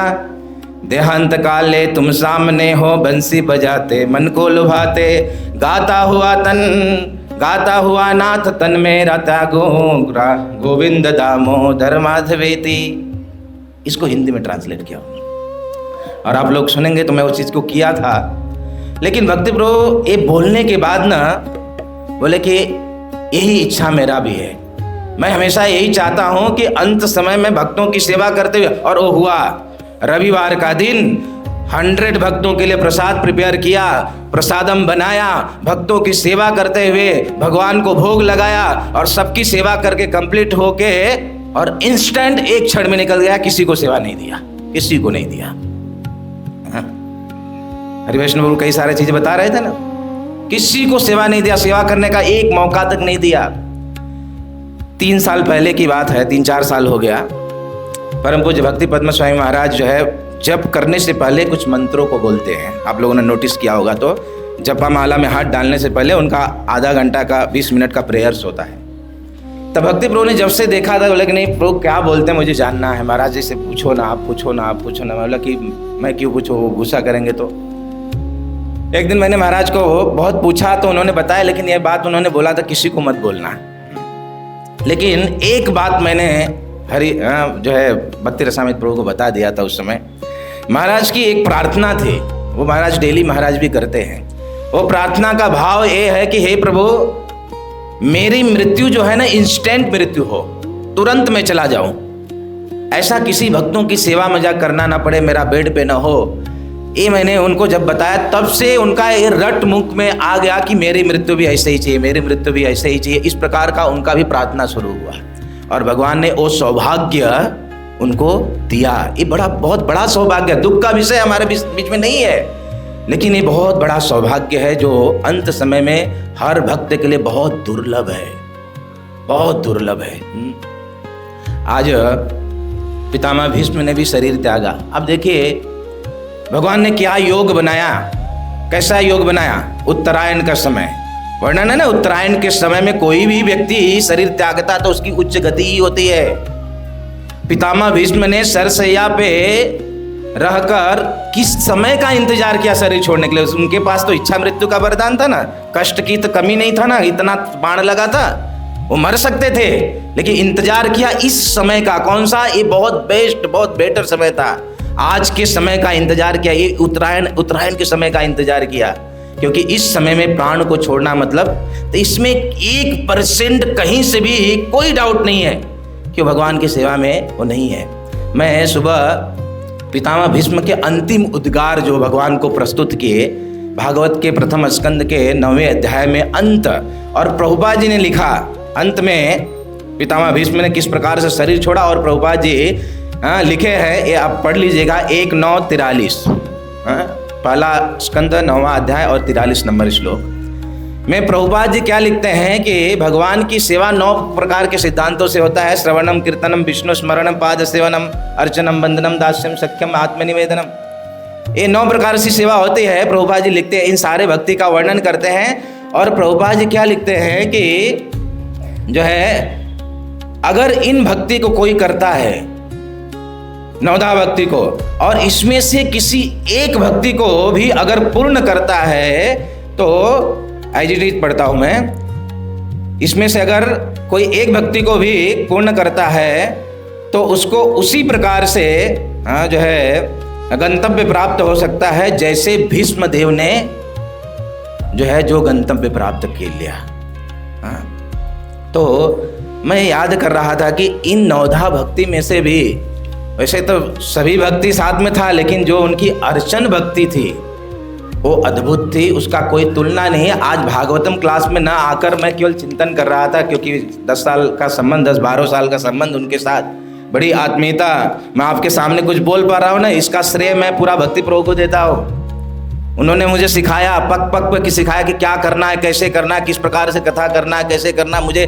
मैं उस चीज़ को भूल नहीं सकता हूँ। और जो है मैंने आज सुबह 45 मिनट भागवतम क्लास के समय मैं यहाँ पे नहीं आया, रूम में ही रहा और मैंने चिंतन किया, मैंने कुछ पॉइंट नोट डाउन किया हूँ। अगर मैं बोलूँगा ना, आपके को यहाँ पे 10 घंटा बैठना पड़ेगा, 10 घंटा।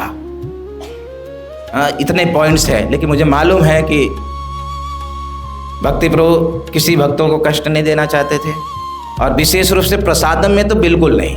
तब वो समय हो रहा है तो मुझे मालूम है कि मुझे समाप्त करना होगा, लेकिन मैं कुछ पॉइंट को जरूर चर्चा करूंगा। उन्होंने पूर्ण किया। देखिए, उसको पूर्ण करने के लिए उन्होंने मायापुर में वापी में आए, महाराज की इच्छा थी और उनका विशेष रुचि जो अर्चन और विग्रह के प्रति, उसके लिए उन्होंने उनको मायापुर में जाकर उन्होंने स्पेशल डीटी वर्शिप किस प्रकार से भगवान की सेवा होती है, उन्होंने 6 महीना ट्रेनिंग लिया। वहाँ पे 6 महीना ट्रेनिंग लेकर आकर यहाँ पे, चाहे सिलवासा के भक्त है, दमन के भक्त, वापी में इस प्रकार से अर्चन किस प्रकार से भगवान का करना है, विग्रह की सेवा कैसे करना है, उसको पूर्ण रूप से उन्होंने स्थापित किया और भक्तों को कंटिन्यू सिखा रहे थे। तो इसलिए उन्होंने मायापुर में जाकर ट्रेनिंग लिया। अभी विग्रहों के प्रति उनका इतना आसक्ति था, जब वो भावनगर से आए थे, भावनगर में भी बहुत सारे वहाँ पे रहे, प्रियात्मा प्रभु भी रहे, तो मैंने उनको एक बार पूछा था, आप तुम भावनगर क्यों छोड़ के आए इधर?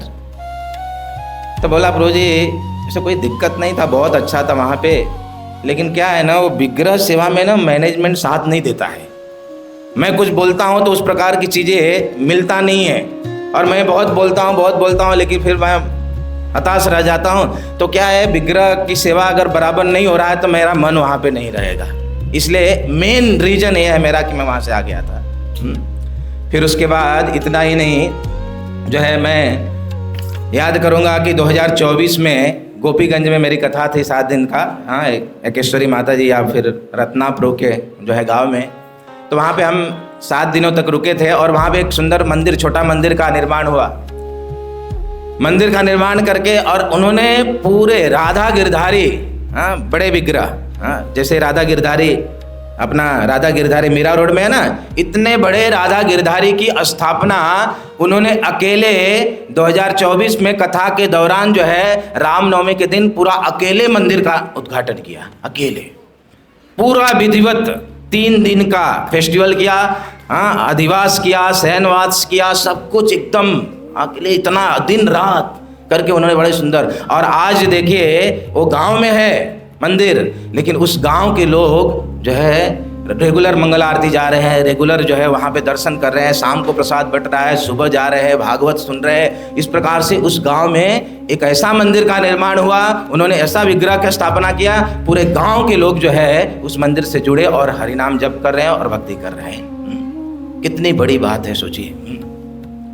इतना ही नहीं, जब अभी कुछ दिनों पहले मोडासा में विग्रह की स्थापना हुई, तो भी उस समय वेदव्यास प्रिय महाराज का एक टेंशन था कि कौन करेगा स्थापना, कौन करेगा। भक्ति पद्म महाराज को ले, भक्ति पद्म महाराज ने कहा कि हमारा भक्ति रसामित करेगा, आप चिंता मत करिए।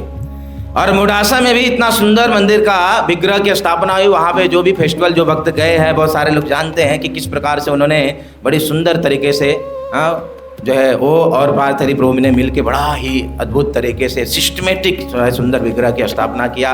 और अपना प्रेम उन्होंने वहाँ पे श्रीनाथ जी की स्थापना हुआ है मोडासा में। श्रीनाथ जी भी है, राधा कृष्ण भी है, गौरनिताई भी है, लेकिन श्रीनाथ जी के लिए जब शयन अधिवास हो रहा था, एक दिन पहले रात्रि के समय में भक्तिपद महाराज गीत गोविंदन का पाठ कर रहे हैं, वेदव्यासपुरी महाराज बैठे, मैं बैठा हूँ, मेरे बाजू में भक्ति प्रभु बैठे हैं और भगवान शयन कर रहे हैं। और शयन में गीत गोविंदम को भक्तिपद महाराज जो है गीत गोविंदम को पाठ कर रहे हैं। और ये सब हो रहा था, उसी समय भक्ति प्रभु ने देखा कि श्रीनाथ जी जो है ना, उनके इधर क्या बोलते हैं इसको, द्रोड़ी, वहाँ पे डायमंड होता है, देखा आप लोगों ने, दर्शन किया है। भक्ति प्रभु ने अपने बीडबैग से डायमंड निकाला। मुझे समझ में नहीं आता ये सब आता किधर से था, क्योंकि बहुत सारी चीजें तो मैं भी नहीं देता था, जिद होता था, देता बहुत कुछ था, लेकिन जैसे भक्ति प्रभु ने बोला कि हमेशा पार्सल आया ही रहता था, तो ये उनका कंटिन्यू चलता था। अब दो या ना दो, अगर उन्होंने कुछ सोच लिया तो वो आ जाएगा, कहाँ से आएगा, कैसे आएगा, किधर से आएगा पता नहीं।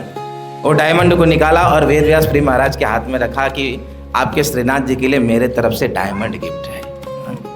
डायमंड, कभी जाइएगा मोडासा तो दर्शन करिएगा। इतना ही नहीं, जो है वापी का जो विग्रह आने वाले हैं राधा गोविंद, जिसका इंतजार चल रहा है सबको, उनकी भी बड़ी इच्छा थी कि मंदिर बन जाए जल्दी से।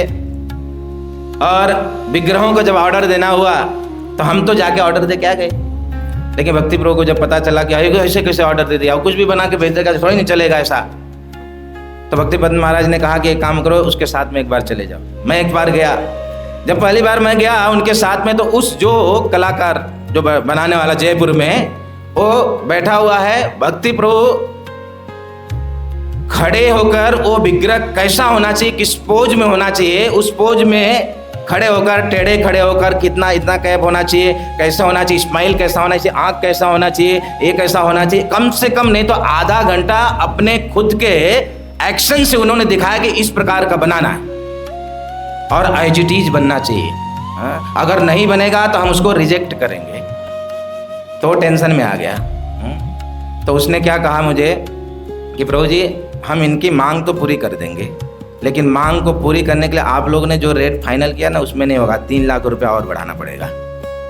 तो भक्ति प्रभु ये सुन के मेरे तरफ देखे, तो मैं बोला क्या करूं?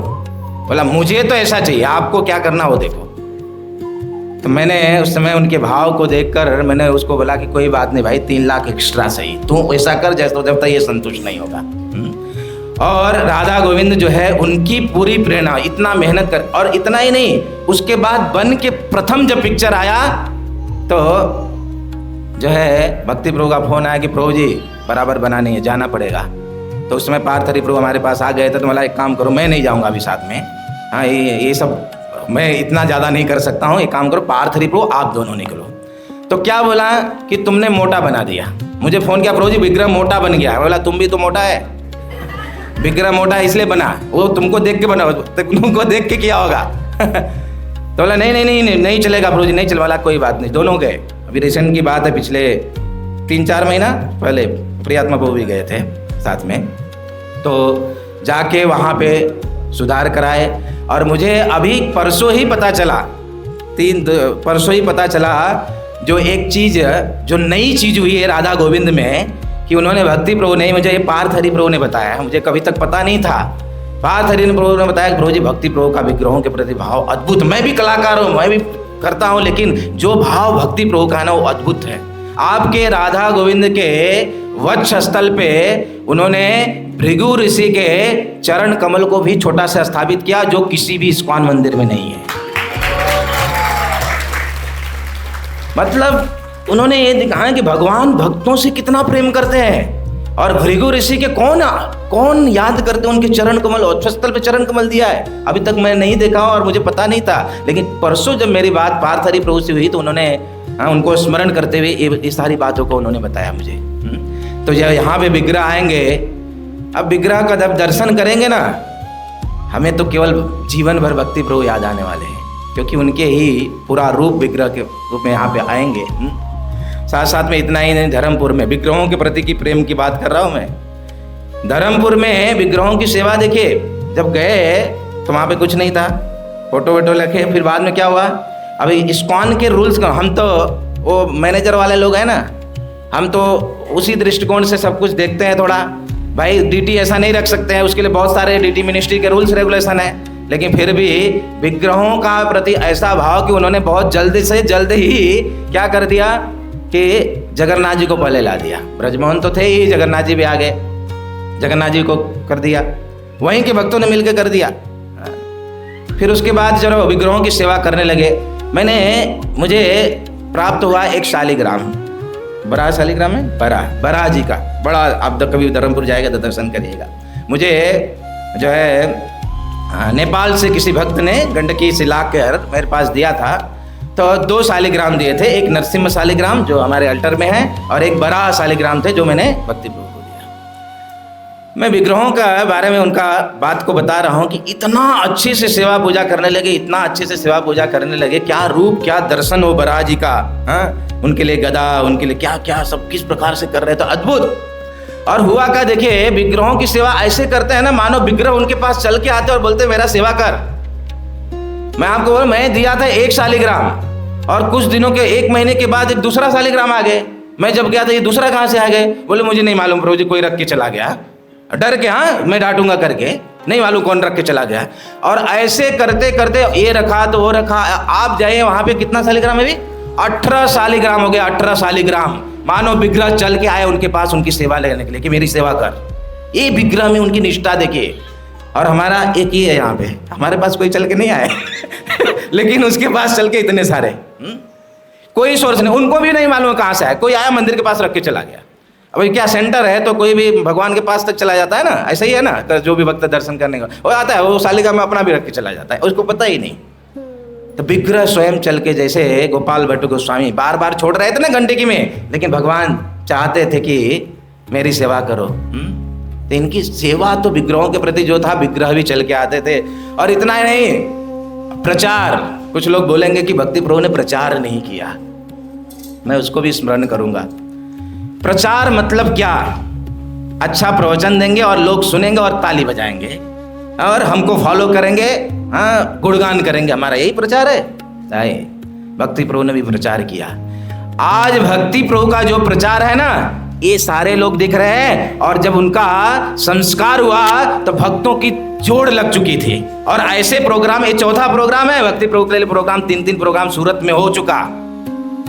इसको बोलते, क्योंकि हृदय, भक्तों को हृदय को टच किया है, इसको बोलते प्रचार। वास्तविक प्रचार मतलब क्या? उसको भक्त बनाना और उसके हृदय को और उसके साथ एक अच्छा संबंध, एक रिलेशन बना के रखना। ये किया है भक्ति प्रभु ने, जो सब लोग अनुभव कर रहे हैं। आज आप रो क्यों रहे हो? रो इसलिए रहे हो क्योंकि आपके हृदय को उसने टच किया है, आपके हृदय के अंदर, आपके हृदय को परिवर्तन किया है उसने। एन तेन प्रकार, चाहे वो हंस के, चाहे गप्पे मार के, चाहे गुस्सा करके, चाहे रो के, ये आपके हृदय तक उसने पहुंचा है। इसको बोलते हैं प्रचार। ये प्रचार है। तो हमसे कहीं ज्यादा बेटर तो प्रचार करके भक्ति प्रभु, मैं क्या बोलूं, जब मैंने ज्वाइन किया था 2006 की बात है, फुल टाइम ज्वाइन हो गया था। हाँ, जब साफरान में लाल कपड़े में था, ब्रह्मचारी मीरा रोड में, जब भक्ति शास्त्री करने के लिए 2008 में गया तो वहाँ पे सार्वभौम प्रभु ने मुझे कहा, मैं पूछा कि मेरे घर वाले कैसे भक्त बनेंगे, मेरी 4 बहनें हैं, कैसे भक्त बनेंगे? तो उसमें सार्वभौम प्रभु ने कहा कि घर वालों को कभी प्रचार मत करना। अगर घर वालों को भक्त बनाना ना, कभी भी उनको प्रचार मत करने जाना। बोला क्यों ऐसा? बोलेंगे नहीं, प्रचार नहीं करेंगे तो भक्त कैसे बनेंगे? बोले है, घर वालों को प्रचार करने जाओगे ना, तेरी भक्ति छूट जाएगी, तुम चला जाएगा। तो मैं बड़ा अजीब लगा, लेकिन मैंने पूछा उनको तो उन्होंने क्या कहा, देखो घर वाले क्या है ना, क्या बोलते हैं ना, कहावत है ना, घर की मुर्गी, भले से तुम भक्त बन गया है लेकिन वो तुमको ऐसे ही देखेंगे, इसलिए ज्यादा उनको कल्टीवेट करने का प्रयास मत करो। क्या करो तुम? अच्छा भक्ति करो, भगवान से प्रार्थना करो, अच्छा आचरण करो। उस आचरण को देख के वो अपने आप भक्त बन जाएंगे तुमको देखकर। तो मैं वैसे ही रहने लगा। लगभग मेरा जो ब्रह्मचर्य जीवन लगभग 7 सालों तक रहा मैं साफरान में, मेरा घर के साथ संबंध खत्म हो चुका था लगभग। मेरी बहन यहाँ पे आज बैठी होगी, किधर तो होगी, हाँ है किधर, हाँ किधर बैठी होगी, इधर है। एक बहन सिस्टर मेरी आई है, उसका दीक्षा हो गया, उसका नाम है संगनी द्रौपदी देवी दासी। ये मैंने नहीं कराया हूँ। जब मेरे घर पे प्रथम भागवत कथा मेरे गांव में हुआ था तो उसमें पूरा कथा भक्ति प्रभु, 2 कथा हुआ गांव में घर पे मेरे, वो भक्ति प्रभु ने उसको लीड किया था। पहली कथा से जो भी मेरे गांव के लोग जानते हैं, उस कथा में पार्टिसिपेट किए हो, चाहे मेरे जीजा जी भी आए हुए हैं, मेरी बहन है, सब लोग, मेरी सारी सिस्टर, मेरे पूरा फैमिली उनसे इतना अटैच हुए कि भक्ति प्रभु ने सबको माला थमाया। सब लोग जप करने लगे और यहाँ तक कि एक जो संपर्क में ज्यादा रही उसको दीक्षा भी करा दिया, दीक्षा करा दिया और सबको भक्त बना दिया। और इतना संबंध मेंटेन करते थे। मैं आपको बताऊं कि जब उन शरीर छोड़े, जब उन लोग को पता चला तो कोई भी सब फोन कर रहे हैं, बार बार घर से फोन। मेरी माँ जो है मुझसे कैसा प्रेम करती पता है? कोई एक पक्षी है ना जो मन से सेवता है बच्चे को, मेरी माँ मुझे ज़्यादा फ़ोन नहीं करती। क्यों? हमारे घर वालों के माइंड में क्या बैठा पता है? ये बहुत बड़ा भक्त है, इसको नहीं डिस्टर्ब करना है, ये बैठा के रखे सब, इसलिए मुझे कोई कॉल नहीं करता है, कोई भी कॉल नहीं करता है। लेकिन मुझे मालूम है मैं कितना बड़ा भक्त हूँ, आप सबको भी मालूम है। लेकिन कभी भी नहीं कोई कॉल करता है। लेकिन भक्ति प्रभु के जाने के बाद इन 8 दिनों में मेरी माँ का इतना फोन आया है, इतना फोन आया है, सब कुछ जानने के लिए, कैसे हो गया, क्या हो गया, ऐसा हो गया, वैसा। संबंध तो देखिए, इतना संबंध में मैं ये सब स्मरण करके कि क्या उनका प्रचार था, किस प्रकार से संबंध मेंटेन किया और किस प्रकार से लोगों को ऐसा करके लोगों को भक्ति में लगाया। ये भक्ति प्रभु का प्रचार है। मैं प्रचार के बारे में बोलूं, मैं कुछ पॉइंट और बहुत सारी बातें हैं, खत्म करना है मुझे। देखिए, कलाकारी की दृष्टि से देखिए, अगर बहुत बड़े कलाकार थे वो, एक पुरुष को स्त्री बनाना, स्त्री को पुरुष बनाना, PhD किया हुआ था इसमें। मानते हो आप लोग? याद करिए, ड्रामा में जब ड्रामा कराते थे, हाँ, राधा कृष्ण बनाना है तो दोनों, या तो दोनों लड़कियों को या तो दोनों लड़कों को बनाता था। एक को तो राधा, एक को कृष्ण, इस प्रकार का बनाना पड़ेगा ना। ऐसा ड्रेसिंग करते थे। मान लो 2 लड़के हैं, राधा कृष्ण बनाना है, एक लड़के का ड्रेसिंग ऐसा करते थे, ऐसा करते थे कि वो हूबहू राधा दिखते थे, ऐसा लगता है वो लड़की ही है। एक ड्रामा हमारे इधर हुआ था, हमारे इधर ब्रह्मचारी बैठे हुए दीपक सुंदर प्रभु, इनको सजाया, इनको क्या बनाया पता है? कयादू बनाया। अब कयादू बना, ऐसा रूप दिया, ऐसा रूप दिया, हमारे सब ब्रह्मचारियों को मालूम होगा कि कयादू, और कयादू बनाया तो बनाया, एक कयादू के पात्र में भी डूब गए। कई दिनों तक लोग याद करते रहे कि दीपक सुंदर प्रभु, उनको सबको कयादू ही दिखते थे, ये कयादू है। इस प्रकार का रूप। तो मैं वो सोच रहा था, ये कलाकारी जब वृषभानु महाराज और कीर्तिदा देवी पिछले जन्म में उन्होंने जब तपस्या किया था तो भगवान प्रकट हुए थे, तो उन्होंने मांगा था आपके जैसा मुझे, आप मुझे जो है एक पुत्री की प्राप्ति हो, जिसका प्रभाव तीनों लोक में हो। इच्छा व्यक्त किया था उन्होंने जब ही, तो भगवान ने उस इच्छा को पूरा करने के लिए, उनके जैसा प्रताप, उनके जैसा कौन हो सकता है, तो भगवान अपने धाम में खुद अभी राधा बन के जाना है कीर्तिदा के घर पे, राधा बन के। तो स्वयं भगवान जो है, अब भगवान ही जाने वाले हैं, भगवान ही जाने वाले हैं। ये उस समय की भी बात है, समुद्र मंथन में सूर्यदेव जो है, जब मोहिनी आई, सभी लोग काम में मोहिनी को काम रूप में देख रहे थे, लेकिन सूर्यदेव ने मोहिनी को अपनी बेटी के रूप में प्राप्त करना चाहा। तो इसको पूरा करने के लिए बेटी के रूप में चाहा। अब मोहिनी तो स्वयं भगवान है, बेटी के रूप में चाहा, मतलब बेटी के रूप में वही सूर्यदेव और वृषभानु के रूप में आए, और बेटी के रूप में जाना तो स्वयं कृष्ण को ही जाना पड़ेगा। तो कृष्ण अपने धाम में अपने आप को सजा रहे हैं, राधा बना रहे कि मैं पहले प्रैक्टिस करके देखूं राधा बनने के बाद मैं कैसा दिखूंगा। मुझे याद आ रहा था कि भक्ति प्रभु का जो कलाकारी है, क्या ड्रेसिंग करते थे और किस प्रकार से विग्रहों को सजाते थे, और ये सब हम सब ने देखा है। तो मुझे स्मरण आ रहा था कि अभी भगवान को गोलोक में जब राधा बनना होगा, तभी उनको खुद से मेहनत करने की जरूरत नहीं, बोलेंगे भक्ति आ जा, अब मुझे राधा बना दे, भक्ति आ जा मुझे राधा बना दे, भक्ति आ जा मुझे राधा बना दे। ये फैक्ट है भक्तों, निश्चित रूप से भक्ति प्रभु।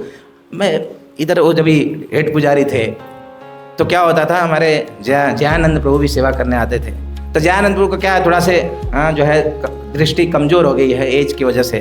तो क्या करते थे, वो ड्रेसिंग करते थे, तो ड्रेसिंग में जब पिन मारते थे ना, कभी कभी वो पिन जगन्नाथ जी के पास चला जाता था। तो भक्ति प्रभु ये सब ऑब्जर्व करते थे, आके मुझे बोलते थे, प्रभु जी ये नहीं चलेगा। मतलब क्या नहीं चलेगा? बोला नहीं, उनको बात करिए आप कैसे भी जो है कि वो पिन चुभ जाता है, तो जो है मुझे पिन चुभता है ना, मुझे बहुत दर्द होता है, ऐसा नहीं होना चाहिए। उनको बोलिए किस प्रकार से करना है, कैसे करना है।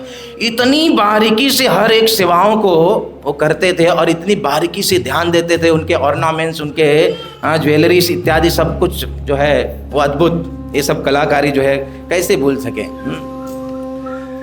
अभी प्रेमी भक्त थे, ये तो सबने देखा, और प्रेमियों का कोई शेड्यूल नहीं होता है, ध्यान रखिएगा। जो प्रेमी होता है ना, वो कोई फ्रेम में नहीं आता है, वो हमेशा प्रेम में। और इस बात की पुष्टि स्वयं भक्ति पद्म महाराज ने कहा, भक्ति प्रभु प्रेमी भक्त थे, हमेशा प्रेम में रहते थे, और हमेशा, चाहे वो मैं घटना याद आया, गोपीगंज कथा साथ में थे। मैं जो है शाम का समय था, कथा से 3 घंटे पहले की बात है, तो बहुत सारा तैयारियां चलता था। तो जो है मैं बाहर जप कर रहा था, भक्ति प्रभु का ना था कि वो बेड पे बैठे बैठे एक जो है पाटला लेकर उसके ऊपर वो भजन को लिखते थे, पढ़ते थे, सब करते थे। तो मैं बाहर जब कर रहा था खिड़की से, हाँ, एकता माता जी के घर की बात है, उनके घर पे हम बाहर रूम था उसमें रहते थे, तो खिड़की से मैंने देखा मैं देख रहा था, वो नहीं देख रहे थे मुझे, लेकिन मैं उनको देख रहा था। वो लिखते लिखते रो रहा है, लिखते लिखते रो रहा है और वचन को लिख रहा है। और ये मैं ऑब्जर्वेशन 15 मिनट तक किया, वो कंटिन्यू रो रहा है, कंटिन्यू रो रहा है। तो मैं समझ गया ठीक है, भजन लिख रहा है, रो रहा है, उसमें रमा हुआ है पूरा। तो मैंने क्या कहा, अचानक फिर दरवाजे से अंदर आया, मैं लड़के रो रहा है तो थोड़ा देखते हैं कि वो किस लिए रो रहा है ऐसा। मैं जैसे ही गया, बोला क्या हुआ ब्रो? तो तुरंत पोछ पाछ के तुरंत, हाँ क्या, कुछ नहीं ब्रो जी। बोला तुम रो रहे थे? नहीं। बोला तो अभी मैं तो देखा तुमको रो रहे थे। नहीं रो नहीं रहा था ब्रो जी। वो क्या हो रहा था, वो जो है बहुत गर्मी लग रहा है ना, दोपहर का समय था, बहुत गर्मी लग रहा है, तो थोड़ा मुझे ऐसा लग रहा है इधर दर्द कर रहा है, इसलिए थोड़ा से ऐसा आपको लगा हुआ कि रो रहा है। छुपाते थे हमेशा ये। मैं क्योंकि मैं कथाओं के दौरान जब बाहर जाता हूँ ना, उनके साथ में उनके साथ में ही, हम दोनों साथ में ही सोते हैं। मैं ये चीज़, ये घटनाओं को देखता हूँ। जो अभी हरि वैष्णव प्रभु ने बोला है, तो रात को उठ के बैठ जाना और फिर चालू हो जाना। तो कोई शेड्यूल नहीं, रात को भी बैठ के भजन चालू हो गया, रात को बैठ के रात को जप करता था। ये सब लोग हमारे भक्तों ने भी देखा है कि जब करता है फिर सुबह नहीं उठता है, उसको बोलो सोने के लिए और सुबह उठने के लिए बोलो। ऑर्गेनाइजेशन है, नियम है, रूल्स है, सबको फॉलो करना है। लेकिन जो है उनका भाव, उनका हमेशा प्रेम का जो भाव, वो अद्भुत है। और बाकी भोजन पकाने की जो कला है, भोजन पकाना, भोजन खिलाना और भोजन खाना, इस सब में PhD किया हुआ था हमारे भक्ति प्रभु ने। PhD सभी भक्तों ने लगभग उनके हाथों का खाया होगा। हाँ, अद्भुत टेस्ट। हाँ, निश्चित रूप से वो प्रसाद तो भगवान भी लालायित रहते थे कि हम भी खाने के लिए लालसा उनका रहता था। और फेवरेट चीज़ें उनका बहुत फेवरेट था, छाछ, बटर मिल्क। पूछो मत, उनको कुछ हो या ना हो, बटर मिल्क होना चाहिए, छाछ होना चाहिए, उसके बिना चलता ही नहीं है। मैं कितनी बार चिल्लाता था कि तुम इतना छाछ क्यों, किसी चीज़ का लिमिट होता है, तुम इतना छाछ। बोले प्रभु जी ये सब चीज़ के लिए मना करना, मैं आपका सब कुछ सुनने के लिए था, लेकिन छाछ के लिए मत मना करना, मुझे छाछ के लिए मत मना करना। मुझे मेरा छाछ जीवन है, मुझे छाछ बिना, चाहे वो ठंडी हो, गर्मी हो, बरसात हो, कुछ भी हो, कोई भी क्लाइमेट हो, लेकिन छाछ, छाछ के बड़े प्रेमी थे। तो मैंने एक बार ऐसे ही बात करते करते, क्योंकि आत्मीयता बहुत था, मैं बोला यार तुम छाछ पी के मरेगा जल्दी। तो बोले कोई बात नहीं है, छाछ अमृत है, पी के मरने दो। बोला कैसे मालूम तुमको अमृत है? तो उसने एक श्लोक निकाल के दिखाया था, आधा घंटा बाद दिखाया, बोला लेकिन छाछ छोड़ेगा नहीं, आधा घंटा बाद दिखाया। हाँ क्या है श्लोक? भोजने चामृतम तक्रम सक्रेणापि सुदुर्लभम। ये पुराण का श्लोक है, जिसमें वर्णन है भोजने चामृतम तक्रम, तक्रम मतलब छाछ, भोजन के साथ में छाछ का सेवन करना सक्रेणापि सुदुर्लभ, ये देवताओं को दुर्लभ है प्रभु जी, देवताओं को दुर्लभ ऐसी चीज है, ये अमृत है, अमृत। और कोई बात नहीं है, हम जो है मैं छाछ पी के मरूं, कोई बात नहीं है, आप जब भी मैं मरूंगा ना, भक्तों के लिए खूब छाछ पिलाना। ये 3-4 साल पहले की बात कर रहा हूं मैं उसी को स्मरण करते हुए जब यहाँ से खारघर के लिए मीटिंग के लिए जा रहा था, मेरी धर्म पत्नी साथ में थी, तो उनका भी बहुत जुड़ाव था, लगाव था। तो मैं बोला देखो अभी जो है दुखी होना, रोने से सब कुछ मतलब नहीं है, क्या कर सकते ले उनको करो। तो उन्होंने याद किया, क्या याद कर रहे हैं? सस्यामृत में जो छाछ, हमारे रवि लोचन प्रभु बार बार बोलते रहते प्रभु जी बहुत अच्छा बहुत अच्छा। मैं आपको ये बताऊं कि वो टोटल उसके फार्मूला और टोटल जो उसका प्रिपरेशन वो हमारे भक्ति रसामृत प्रभु ने किया है, कई 15 दिनों तक मेहनत करके ये अमृत उन्होंने देके गए, फार्मूला अपने हाथ से बना के सब सस्यामृत के जितने भी सब लोग जानते हैं, उधर जा जाके जब तक सेट नहीं हुआ तब तक वो लगे रहे। तो याद करते करते मेरी धर्मपत्नी ने कहा कि हम इस छाछ को भक्ति रसामृत प्रभु को डेडिकेट करेंगे और इस छाछ को भक्ति रस अमृत नाम देंगे, ये उसका कहना था। तो उसको हमने अब ब्रांड उसका चेंज होगा, भक्ति रस अमृत उनका दिया हुआ है, याद करते रहेंगे सब लोग हमेशा के लिए। तो भोजन की बात कही और ब्रज की भाव अंत में करते हुए समाप्त करूंगा। ब्रज का भाव, तो ब्रज भाव में तो हमेशा वृंदावन करते थे ना, वो वृंदावन में ही रहते थे हमेशा। चैतन्य महाप्रभु ने कहा मोर बन वृंदावन, वह प्रभुपाद जी के मंदिर जो है कृषि वृंदावन से कम नहीं। प्रभुपाद जी ने कई तात्पर्य में बार बार लिखा है, इस्कॉन सेंटर जो है वृंदावन है, धर्मपुर सेंटर के अंदर मंदिर के अंदर भक्तों की सेवा करते हुए मंदिर के अंदर इस प्रकार से देह त्याग करना ये किसी वृंदावन से कम नहीं है। और वृंदावन तो सदैव हृदय में था उनके। अब देखिए एक बात बहुत, मैं कल जब अद्वैत आचार्य के विषय में जब पढ़ रहा था, क्योंकि मुझे दमन में कुछ बोलना था, तो अद्वैत आचार्य के विषय में पढ़ रहा था, तो कुछ विशेष चीजों को मैंने पढ़ के जाना कि हम भक्तों का जो लक्ष्य है वो गोलोक धाम ब्रज धाम की प्राप्ति करना है। ये हम भक्तों को सबको पता है कि गोलोक धाम की प्राप्ति करना है। लेकिन गोलोक धाम को प्राप्त करने के लिए जो है मानो पासपोर्ट जो है गोलोक धाम जाने के लिए वो है हमारा हरिनाम, महामंत्र का जप करना, भक्ति करना, ये पासपोर्ट है। लेकिन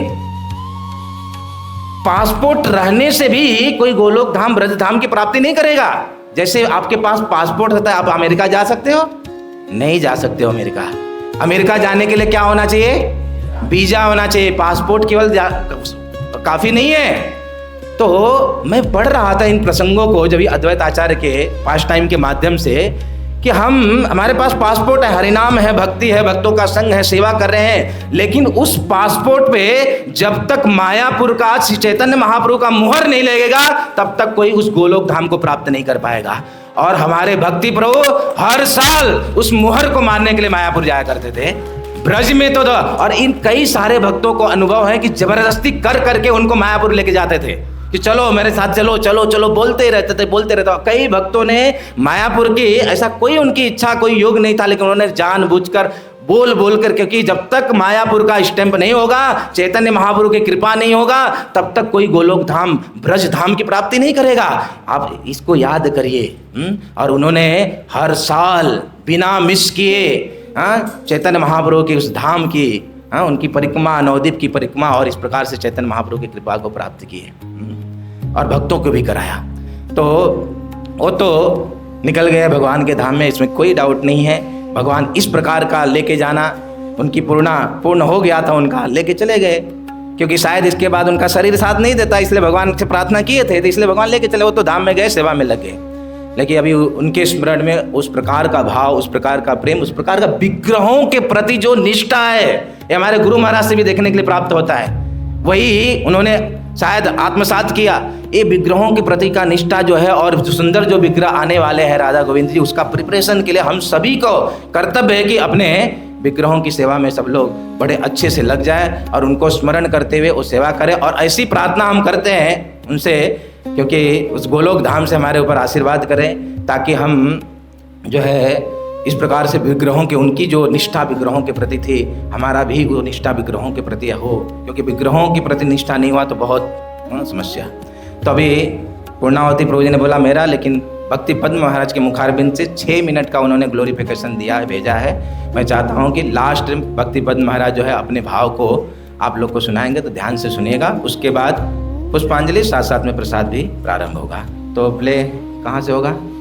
हाँ ठीक है। हरे कृष्णा कृष्णा कृष्णा हरे हरे, हरे राम राम राम हरे हरे। इस ग्रेट हरे कृष्णा। आज भक्ति रसामृत प्रभु के तिरोभाव के उपलक्ष्य में हम श्रद्धांजलि समर्पण कर रहे हैं। तो मैं भक्ति प्रभु के विषय में कुछ बातें मेरे मन में स्मरण हो रहा है, उसको व्यक्त करना चाहता हूँ। भक्ति रसामृत प्रभु, जिसको हम प्रेम से भक्ति प्रभु बुलाते हैं, वास्तविकता में भक्ति से ओतप्रोत है। वो हमेशा उनका व्रज में निवास करने का बहुत इच्छा रहती है।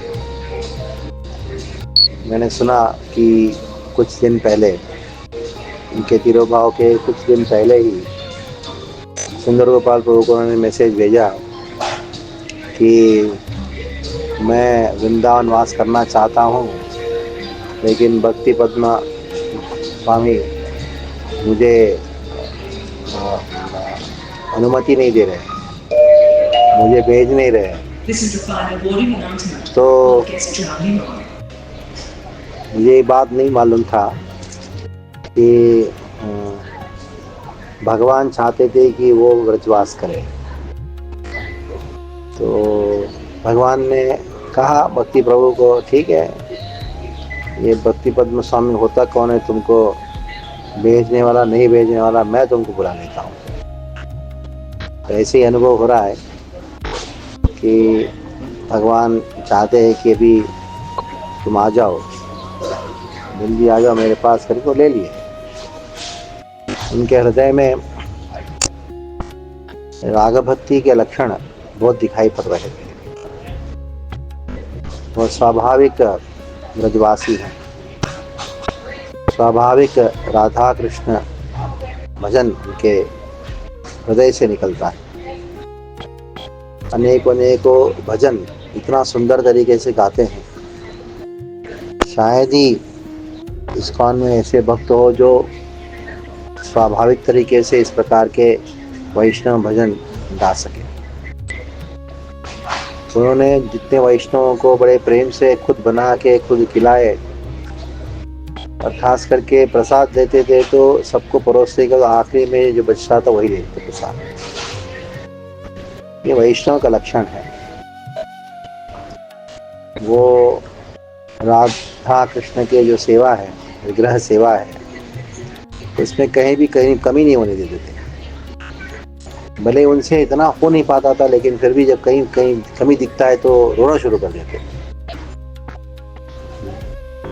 इससे पता लगता है कि उनको कितना प्रेम है भगवान के प्रति। एक बार ऐसा हुआ, कुछ कमी थी हमारे डेटी किचन में और पूजा की विधि में, तो हमने उनको धर्मपुर भेजा था। लेकिन एक बार वापस आए थे तो मेरे पास आके एकदम गुस्से से और रोते हुए बोलने लगे, अजी मैं धर्मपुर छोड़ के चला जाऊँगा, मैं डेटी संभालूंगा, मैं करूँगा, वो करूँगा, ये सब गड़बड़ हो रहा है। तो मैंने कहा पहले तुम डेटी में इंचार्ज था, वो टाइम में क्यों नहीं किया। एकदम ऐसा रोना कि हाँ पूरी मेरे से नहीं होता है, लेकिन मैं चाहता हूँ कि भगवान का सेवा जो है बहुत अच्छा हो। मैंने कहा तुम्हारा जो चाहत है कि भगवान का सेवा अच्छा हो, यही चाहत जो है, यही तुम्हारा इच्छा जो है, तो भगवान एक दिन पूरा करेंगे।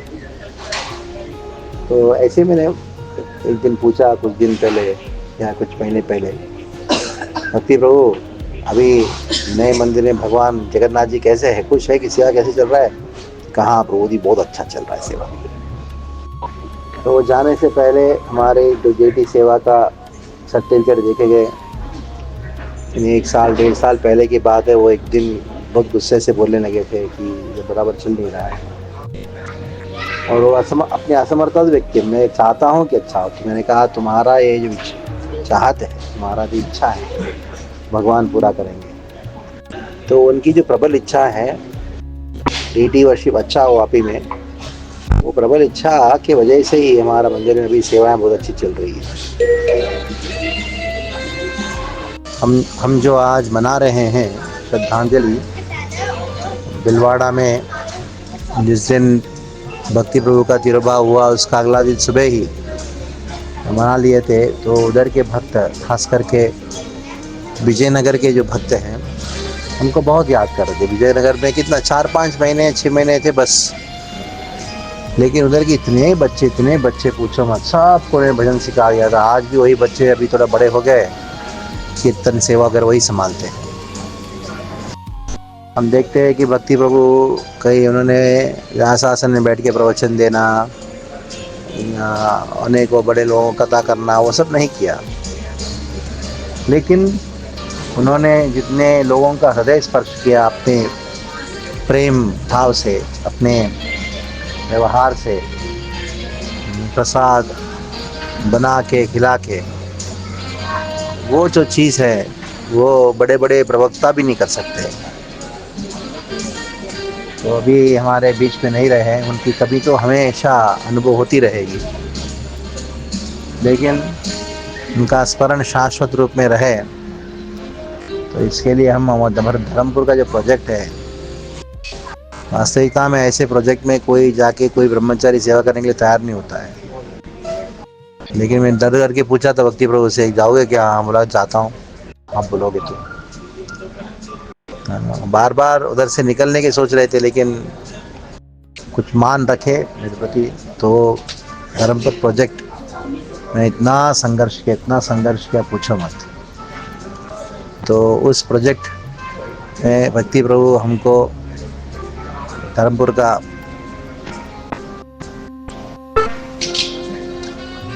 का जो ज़मीन है हमको दिला के गए, और वापी के सारे भक्त, सूरत के सारे भक्त हैं, उनका कर्तव्य बनता है कि भक्ति प्रभु के नाम पे जो प्रोजेक्ट है हमारा धर्मपुर का प्रोजेक्ट बहुत सुंदर अच्छी तरीके से बनाएं, ताकि उधर कोई भी दर्शन करने जाएंगे तो उस प्रोजेक्ट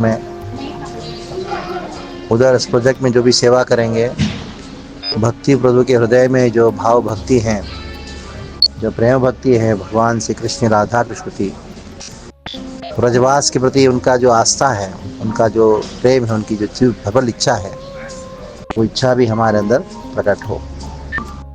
ये इसके साथ मैं अपना ऑफरिंग्स भक्ति प्रभु के लिए पूरा करता हूँ। हरे कृष्णा। नमः। श्री चैतन्य मनोभीष्टं स्थापितं येन भूतले स्वयं रूपः कदा मह्यं ददाति स्वपदान्तिकम्। वन्देऽहं श्रीगुरो श्रीयुतापदकमलं श्रीगुरून् वैष्णवांश्च श्रीरूपं साग्रजातं सहगण रघुनाथान्वितं तं सजीवं साद्वैतं सावधूतं परिजनसहितं कृष्ण चैतन्य देवं श्री राधा कृष्ण पादान् सहगण ललिता श्री विशाखान्वितांश्च नमो विष्णुपादाय कृष्ण पृष्ठाय भूतले श्रीमते भक्तिवेदांत स्वामिनीति नामिने। नमस्ते सारस्वते देवे गौरवाणी प्रचारिणे निर्विशेषा शून्यवादी पाश्चात्य देश तारिणे। हे कृष्ण करुणा सिंधु दीनबंधो जगतपते गोपेश गोपिका कांत राधा कांत नमोस्तुते। तप्त कांचन गौरांगी राधे वृंदावनेश्वरी वृषभानुसुते देवी प्रणमामि हरिप्रिये। वाञ्छाकल्पतरुभ्यश्च कृपा सिन्धुभ्य एव च पतितानां पावनेभ्यो वैष्णवेभ्यो नमो नमः। जय श्री कृष्ण चैतन्य प्रभु नित्यानंद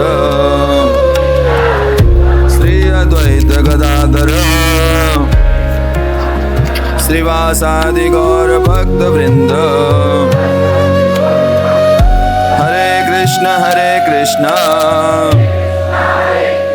कृष्ण कृष्ण हरे हरे हरे राम राम राम हरे हरे। भक्ति रसामृत प्रभु की, शील प्रभुपाद की। अभी सभी लोग अपने फ्लावर्स को ऑफर कर सकते हैं।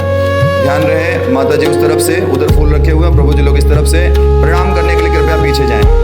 कीर्तन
है।